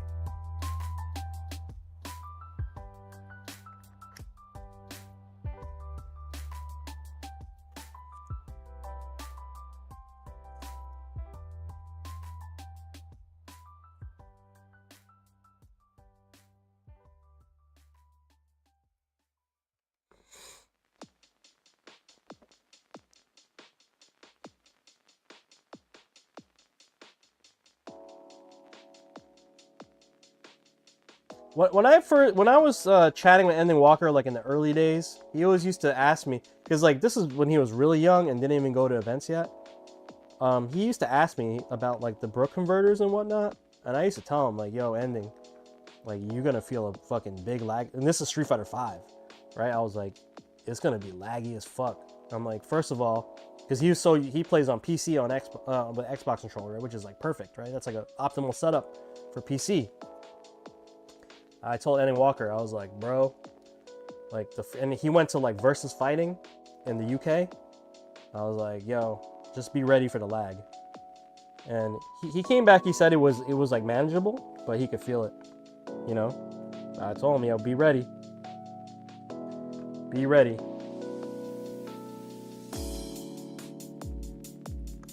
Shout out to the young god doing his damn thing now, man. Killing it out there.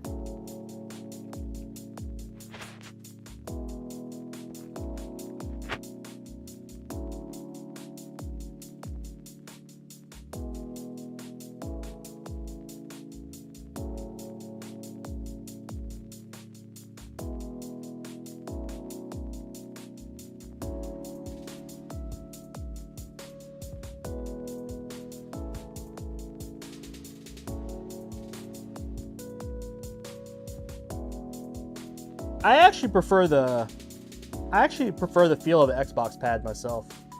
I'm gonna get some EA Skate games in soon, guys. You guys cool if I stream that? You guys cool if I stream some EA Skate?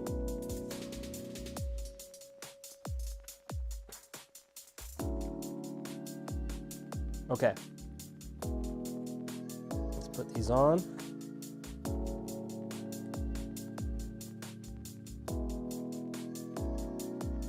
Uh-oh, I forgot. We gotta plug in the USB cable.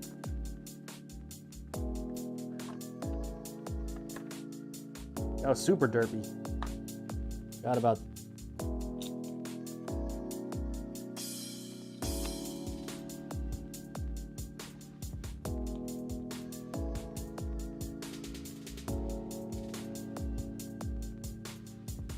I have it downloaded, I just haven't booted it up yet.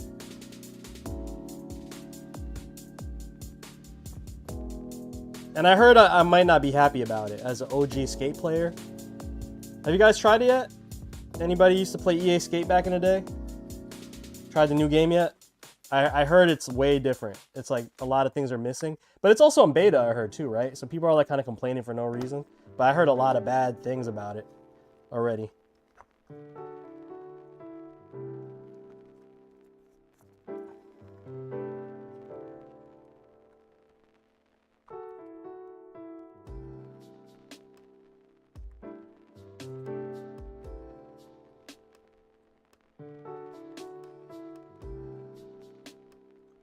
Okay, guys. Woo! It's looking better and better as we proceed.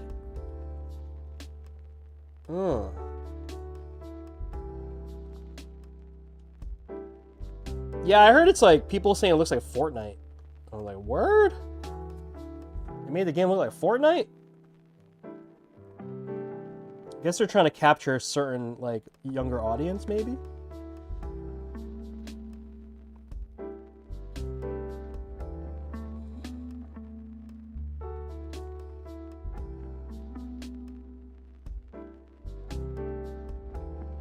Did any of you guys used to skate when you were kids? I feel like being a skateboarder also is like you definitely see the world differently as a skateboarder, you know? Just like literally the world. Like you see everything as like something as like you can, like a problem solving situation, you know, like, oh, how can I do a trick off that? You know, just looking at the environment. I think that shaped a lot of skateboarders talk about this, but a lot of skaters talk about how like thinking like a skater actually like opened their mind up to a lot of things.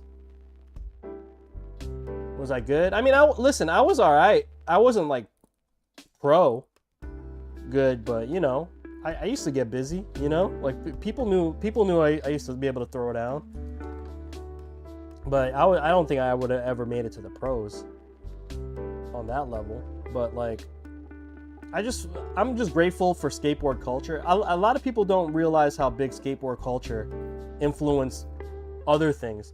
Here in like New York City, like skateboarding culture and hip hop, even though like you would think that was like the polar opposite thing, in New York, it was like one and the same. Like the whole like New York, you know, Supreme crew, all those guys, that shit was just as hip hop as hip hop.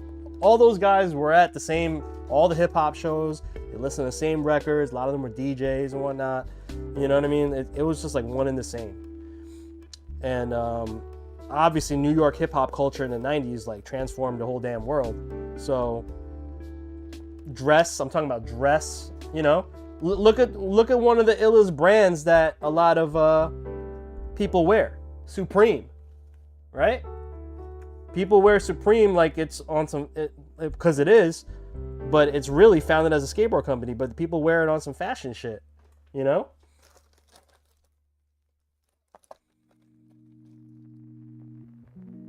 All right, guys.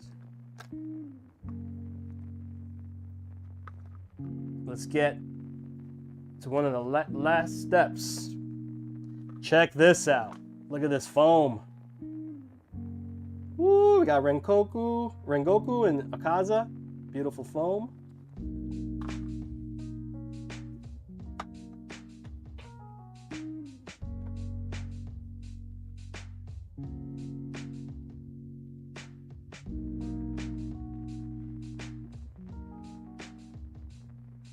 There was always some hip hop in skate culture, as long as I can remember. Yeah, for sure.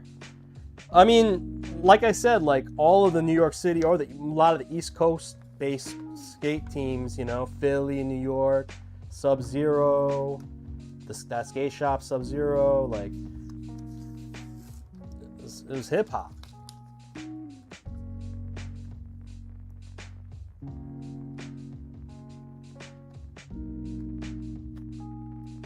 I would say like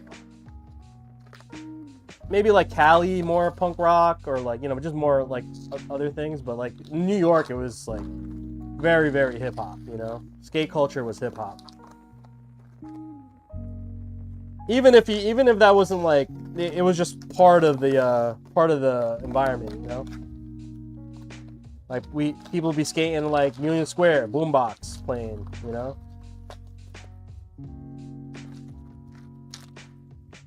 Half and half, yeah.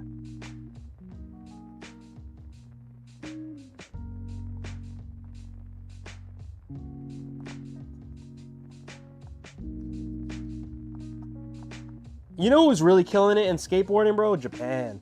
Yo, Japan's crazy with it. Those guys are like fucking innovating like a motherfucker. There's like little ass kids, like 7-year-old kids doing like, I don't know, like 1080s free. Like took like 20 years for Tony Hawk to do a 900. These guys did it on like their 3rd month skating vert. What is that? You know, like what kind of progression happened? Like how does that happen? You know, seriously, like the progression you see in that sport is ridiculous. Xander, what's up? How you feeling? We're nearing our end of this build, guys. Okay, where did I put I put the foam over there. Need a couple things. I have to go get some shims for the foam. And do I have bolts? I got my bolts over here. But yeah, we need this first. Okay. Let's install this foam. Blessing breathing, yo. I love your humbleness, brother. I'm on the same boat as you, man. I'm on the same boat. I spent my whole weekend like kind of not feeling too well. Kind of got a bug, caught a bug or something, and then yeah, it wasn't. But woke up this morning, I'm like, yo, I'm blessed to be able to do my job today, and here we are. So again, just staying humble. Appreciate that. Like that energy, brother. Thank you. When I was a teenager, Lords of Dogtown was like one of the hottest movies. Yo, I'm gonna date myself, but the skate movie when I was a kid, and it wasn't even like on some East Coast shit, it was just a skate movie, was Christian Slater, Gleam in the Cube. You guys up on that? Gleam in the Cube, man. It's one of Christian Slater's like earliest movies. If you haven't watched it, watch it. It's actually pretty good. It's like a murder mystery, fucking with skateboards. It's crazy.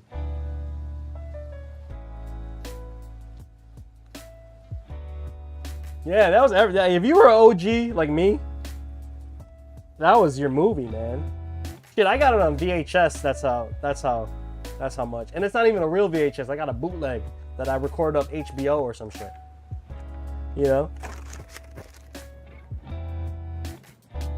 But you could actually watch Gleam in the Cube. You can watch Gleam in the Cube on YouTube. I just looked it up one day. I'm like, yo, they dead ass got this on YouTube.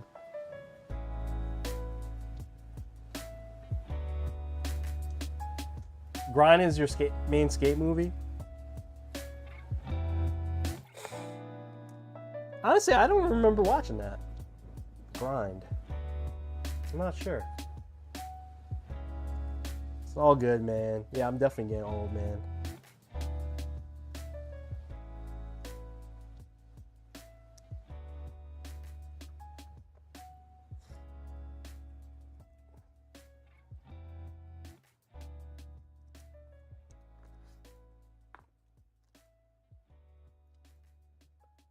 Yeah. Who is in Grind?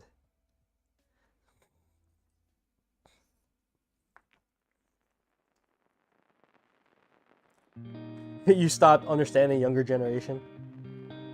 See, the thing is, I spend so much time in the FGC that I'm like around a lot of Zoomers, and I understand that they work in a different mode. Let me tell you this though. This generation, I'm not saying that. I actually think they're like they have different like work ethics than like millennials do. They actually kind of want to work. They want to they actually want to put in the work. Like, their ideology is a little bit different, but like they're not afraid to work, 1,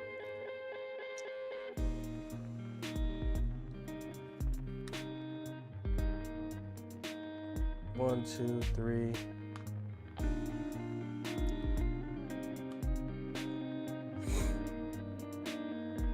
Kids these days, I spent a lot of time, like a lot of my old friends, because I was so involved in the hip hop, just DJ culture and all that, that when you guys start talking about music, right, there's like this such big divide over like whether or not like today's hip hop is actually considered hip hop, and you watch all these like podcasts about the OGs doing podcasts and whatnot, and yeah, it's just like this is a big topic. But I think the artists that are like, like this is what our parents said to us when they were listening to like the OJs and Marvin Gaye and all that back in the day. All that 60s soul stuff, 60s, 70s soul stuff, and then come talking about how these kids are just like remixing it and making it, into like what became 90s hip hop, which is now like that's the golden era, you know what I mean? It's like the same thing. Grind was 2003. Honestly, it's so weird. Like, I grew up skating, and then like I didn't really skate until college again. Like I basically didn't skate that often. Nah, wait, that's a lie. I took a gap when I started doing music. That's what it was. So actually around those years. This is why it's not familiar. In 2003, I was like starting to work and whatnot. You know what I mean? I graduated. I'm just dating myself. I don't really care. But like, I think I just had graduated from college around there, and then yeah, I was like starting to work. But then like, you know what's crazy is I started skating again later, like when I was like 27 around. Like the best I ever was as a skater was in that age, like late 20s. I was fucking ripping. I would kill Chelsea Park, Manhattan. Kill Chelsea. I had an ill line too. I had the illest line. I started in the mini ramp, do a couple tricks, you know, transition, little bullshit transition things, pop out, go down the ramp, kickflip down the ramp, push really hard, like super hard, zoom across, and there was this big ass bank, like 20-foot bank. I would freaking roll up, backside flip it, come back down, right? Push hard as fuck. And then like the mini ramp, there was like a quarter that led into the mini ramp. I would tray flip. I would go up the bank and tray flip right before the dropping back into the mini ramp. That was my line, bro. That shit was fucking amazing. I wish I had that. I wish I had that on video, like that line. It's like a feel good line for me, you know. Anyway, we should play EA Skate though. I can relive my glory days.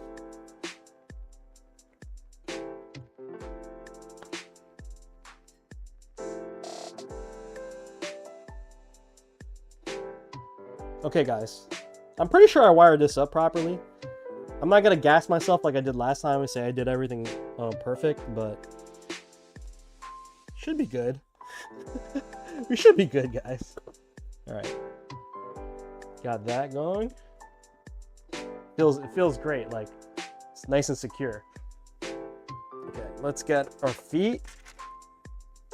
Get, 4 bolts.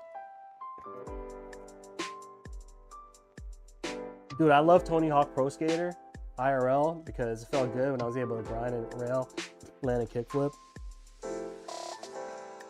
Here I am, doing everything I can. Yo, you know what's crazy about that Popsicle? I posted like, this is months ago at this point, but I posted on social media. Here in the US, the way that they rolled that game out, it was right when like the PS, I don't know if it was it PS1? Yeah. Anyway, it came in this like demo disc that you had to get at Pizza Hut. So the demo for Tony Hawk Pro Skater was just the underground stage. Like the first stage, it was the underground. You know what I'm talking about. With all the ramps and stuff. Yeah, that game. Yeah, shout out Andrew Reynolds for sure. Kickflip front lips were my favorite trick to do. You know, till this day, Xander, my favorite trick, just because I could just do it in my sleep, was just like a varial flip. Plus, you know, basically basically a backside flip, but without moving your body, just like like a kickflip, shove it kickflip, right? That was my shit. But yeah, like yo, I posted on my socials. I was like, I took a picture of the disc on like my table, and I was like, yeah, like real heads know what's in this demo. It's a Pizza Hut demo CD, and it was the first time motherfuckers got to play Tony Hawk Pro Skater 1, the demo, with Here I Am doing everything I can. That shit, bro. Oh, that game is crack. But then, you know, we got into EA Skate later in life. Do I even have my copy of Skate? I don't even know where it's at. I have a box of Xbox games somewhere here, guys. Let me see.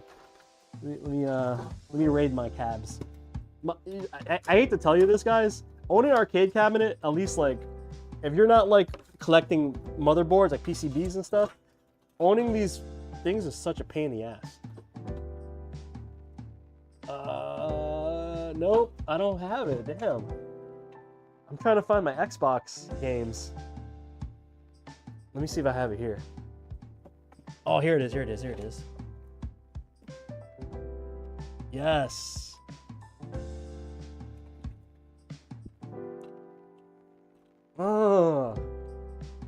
Who still got this game, man?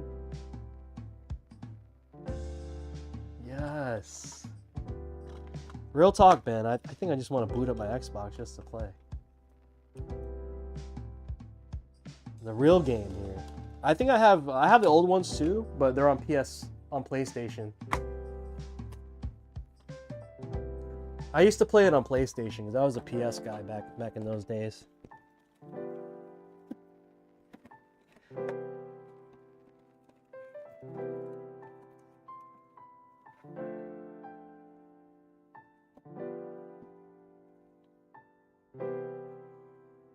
Yo, look at this, guys. Off topic, I found my shmup collection. Ignore the top 2 games. I found my Japanese shmups collection on Xbox.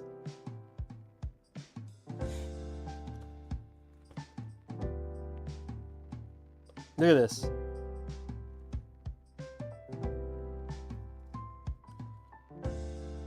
Ooh! Kitsui? Ooh! Death Smiles? Come on, man. Come on.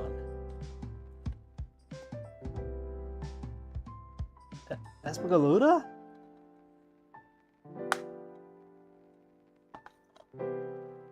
Man. Dononpachi? Bruh. You know what sucks? This shit is region locked. I've never played this game. I only played this off emulators. I've never been able to play this game. When I bought it, I didn't realize it was region locked. Look at the back too. It's got a hologram. It's crazy. I need a... Is it easy to hack your Xbox nowadays? I heard it's easy. Maybe I should do that.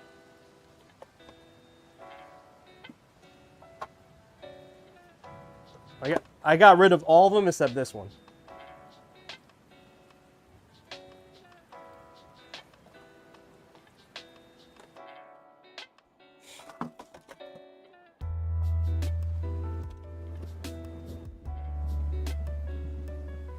I had 4 Xboxes at one time. I used to run events back in those days. All right, guys, let's test this.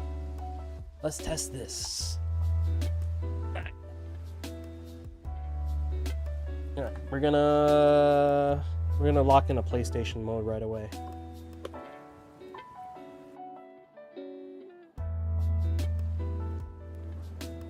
Cheese and crackers.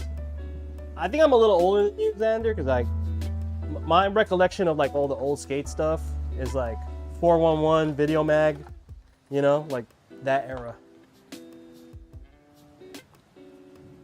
And like the old H Street videos. So watch all that.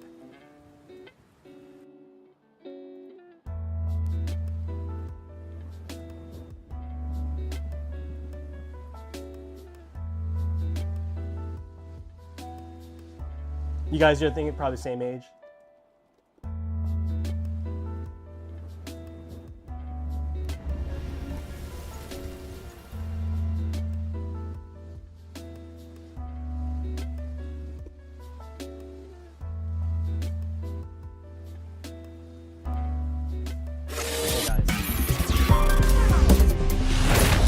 Fighter 6.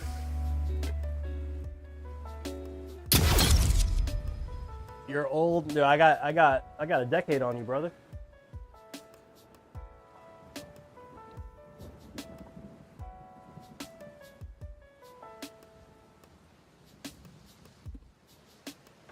All right, here we go.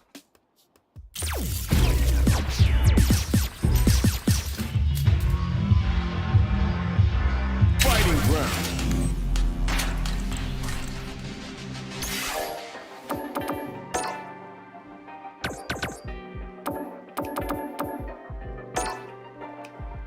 Music volume, turn it down. Skateboard seems to be making a comeback for... Skating never really like fell off, you know? There was like one period in my life that I really skating. But honestly, I started skating during that era. Like early 90s. My brother started when like... All right. my time to shine. Ready. I was really young, but by the time I was like good at skating, it was like 90s. Left, down, right. Jump works. 1, 2, 3, 4. 1, 2, 3, 4. Okay. Home. Yep, that works. Okay. Start. Yep. Share. Yep. Touchpad. L3, R3.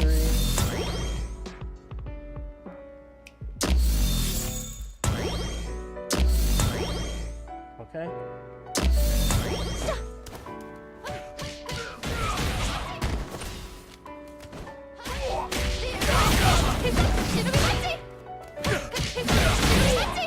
Everything seems to be working, guys. Mid-2000s? I don't know, man. Like, here's the thing, Xander. I kind of grew up in this, like, my whole life I've been surrounded by skate culture because my older brother was a pro snowboarder. Oh, you can't hear me? Check, check, check. Can you hear me? Oh, you know what? The game is hella loud. My bad. All right, can you guys hear me now? Game loud as fuck. Yeah, I seen it. Okay, yeah. So my older brother grew up as a pro snowboarder. So I've always kind of been like around skate culture, even in its dark times per se. You know what I mean? So I never really felt that. I also lived in I live in the New York City area, so there's like there's always skaters here. You know, no matter what.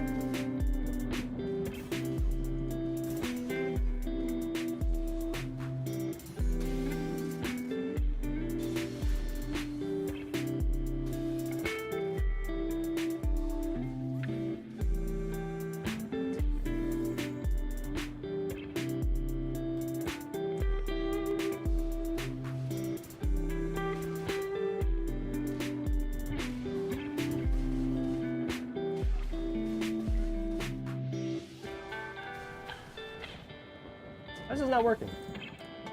Oh, punish counter.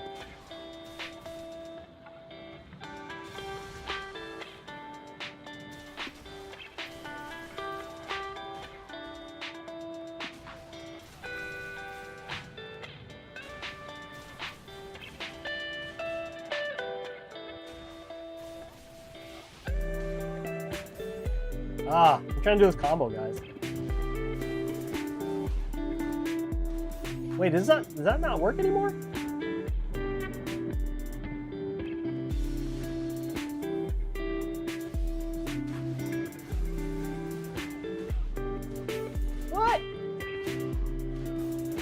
What? What's happening?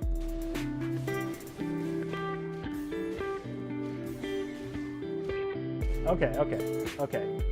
I think they changed some of that.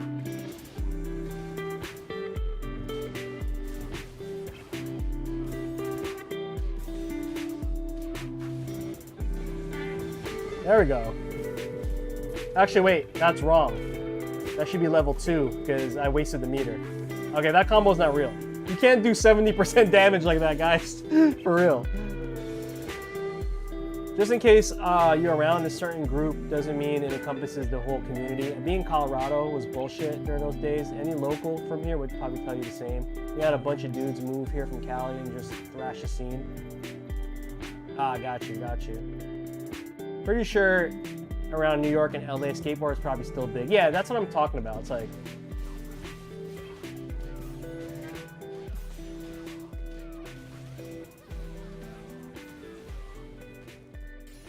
What was that? That was big damage too, right? How do you level 2 again? Oh, there we go, okay.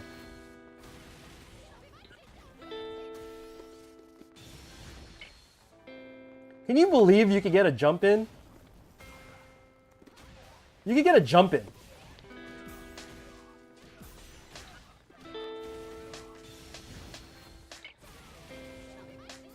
That's ridiculous right there. That's like more than 50 damage right there. If someone whiffs a DP, you could get the whole thing if you have the meter for it. That's crazy. That's crazy.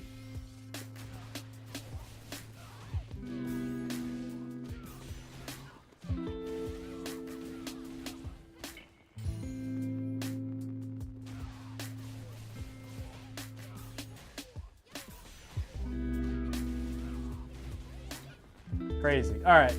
Anyway, feels good, guys. Everything works.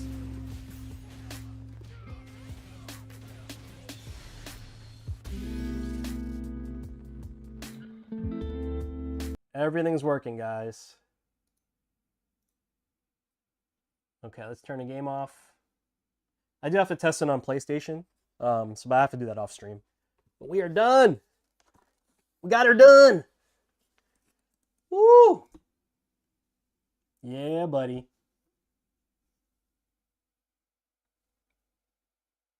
All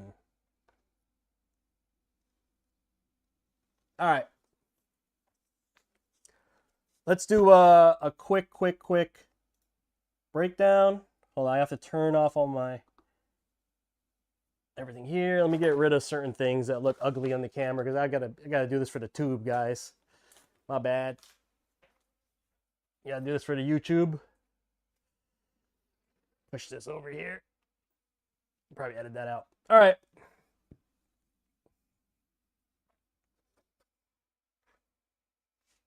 Shout out to the homie Deus once again. Finished up this build featuring Rengoku and Akaza from Demon Slayer, one of the most popular animes out there. So we got these guys facing off each other.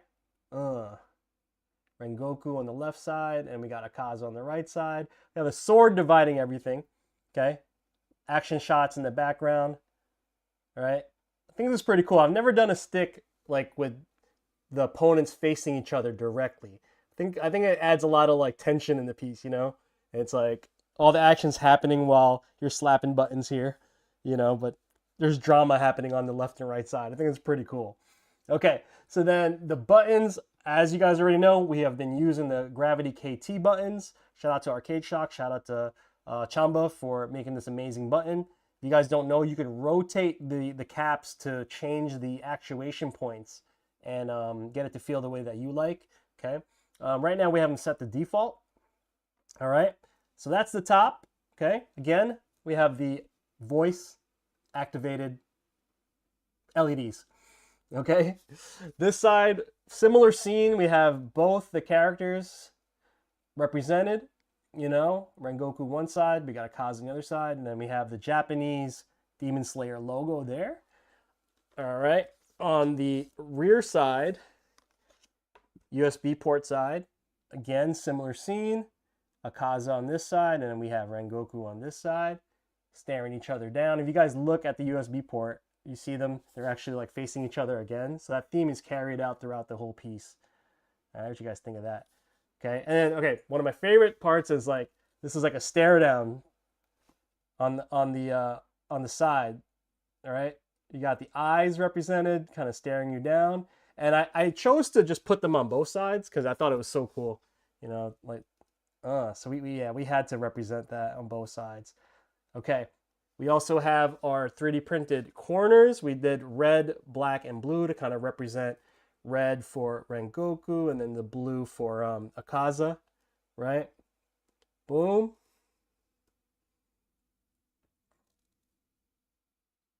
All right, and then lastly, oh, sorry. And we also, on this side, we also did the 3D printed USB port, red and blue to match the sides. And then on the bottom, right, we have this engraving that we had done representing both characters, and that is laser engraved on the foam. Super custom. This took forever. I don't do this for everybody, but Dave's actually blessed me with a second commission. This is our second commission together, so I was like, you know what, let me treat the homie. He didn't ask for this, or I just blessed him. I was like, you know what, I'm gonna bless you with a custom. But I definitely want to take the time to thank him for that, right? And that's it, guys. I appreciate it. Appreciate you guys tuning in for this one, but this one was super fun, man. Yo, Demon Slayer builds always slap. They got the characters, they got the colors. For real, they always slap, bro. So fire. All right, let me turn on everything back. I'll answer your question, Batman. What's up? Okay. Shirt is ill, two big ass hubs, yep. How do you get the button outlines the way they are? Sure, I can show you that. So Batman wants to know how we do the button outlines. I have a little process that I do the buttons with. Okay, so let me break it down. Let me turn off the mask first. Okay, so the way I do it, right, is you look at your template. You see this here? We have the template. Okay, and that's your buttons, right? So I typically make I use the, I make a circle with the selection tool like this, and these are 24mm buttons. So I usually do like about like 30mm, like, so I'll take this and I'll actually make this like a 30mm, anything, just couldn't be any color. I'll fill it in with black maybe, like this. I'll do one button for you, right? Okay. So I'll do that in black, okay? I'm just gonna eyeball it, but if I wanted to, I'd actually go to the transform, I'd go to properties, I'd actually tell it to be 30mm, right? But I'm just gonna eyeball it just for the sake of time, okay? And then here's where no one does. Everyone just kind of wings it, but this is what I do. I go into the template layer, right? And I actually select the middle hole, because that's where the artwork is really gonna be, okay? And I'll just make this like gray, and I will fill that in, okay? I will fill this in, like that, okay? And then I'll take these two layers that I just made, and I'm gonna align these, all right? Let's see. On the top, you can align them. So I'll center it perfectly. So now I have I could flatten them. So now they're one. So now I have a perfect guide, all right, for each button, like this. Okay, so I'll do these four buttons, right? So I'm just copying this layer like this, okay? Copying layer, right? And this is doing this like for the first time. Once I've done this so many times, I actually have this pattern saved already in my library. Anyway, now we have these buttons here, okay? I'm gonna flatten them into one layer. Just say that's all the buttons we wanted to highlight, okay? I'm gonna flatten these into one layer, all right? And you can see it's turning on and off. Now you could tell it, okay, I just want this layer to be nothing. So I'm gonna turn the fill off. I'm gonna add a stroke. Let's say we want it to be, okay, this blue, okay, blue, right? And then you could add another layer style, like the inner shadow, like that, okay? And then now that you have this one, you can just make another copy, I'm gonna turn off the shadow there because it's redundant. I'm gonna add another, just say I wanna make that black. Boom. Just like that, look at that.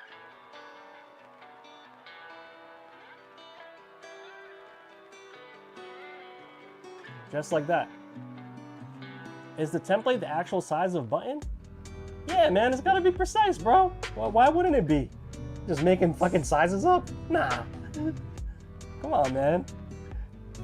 This file is the exact file that I hit print on to get this.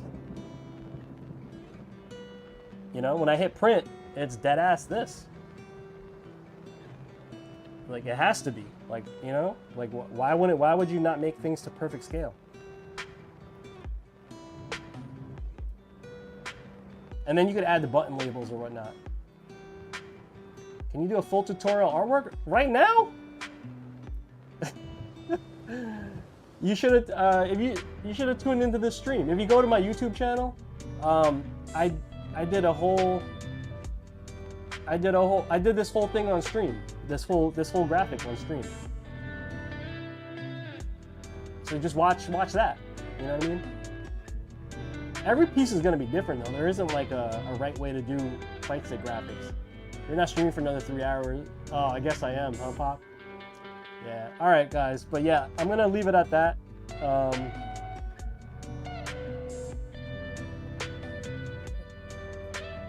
just mean like when the button goes in, there's overhang? Yeah, there's a little bit of overhang, but that's what I'm saying. You just measure out the overhang. And every button's different too, so. Here, my general thing, Batman, is for 24 millimeters, I usually do like a 30 millimeter hole as my base to surround. If it's a 30 millimeter, I do 40 millimeter. That's it. Simple as that. And it usually covers any overhang. You know what I mean? Because I kind of like the ring to be just like maybe a 1/4 inch around the button. But it depends what you want to do, you know? It all depends on, don't copy my style, do what you want to do. This is just the way that I do it.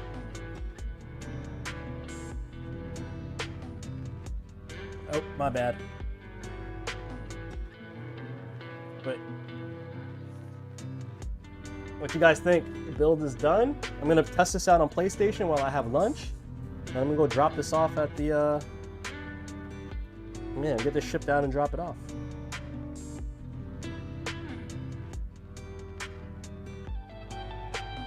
All right, guys, I'm gonna wrap it up. Nah, I'm good. I don't have my my dashboard up right now to raid somebody. All right, guys, thank you, YouTube. Thank you so much. We're close to 10,000 subs. If you guys can go to YouTube and hit the sub button if you're new here, please. That would be so dope if you guys could do that. Let me know. Bim, I didn't see your questions, brother. I'm not seeing any of your questions in the chat. Did I miss it?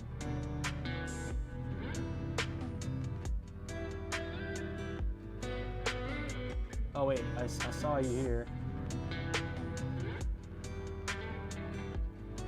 Yeah, I just see. You might have to remind me real quick, Jim. I'll see if I can answer it before I head out.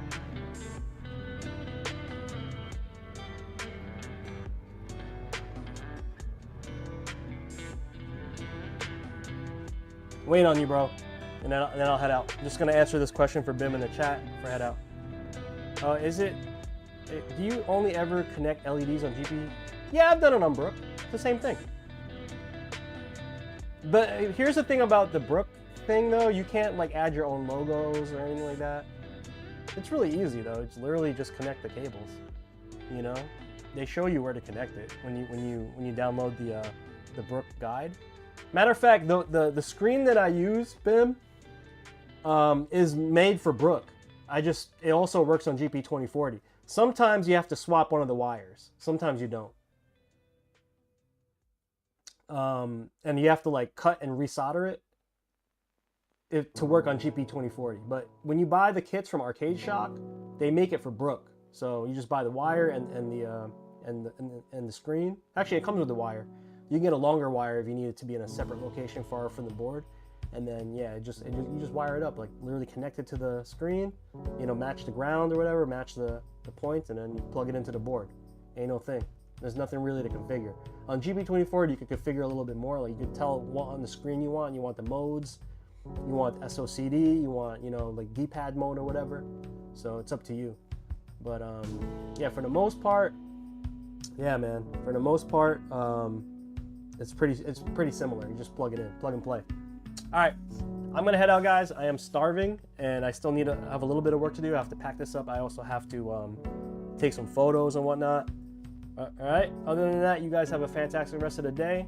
Make sure to follow, sub, all that on YouTube. I'm gonna probably chop this content up for a YouTube video later, so stay tuned for that. All right.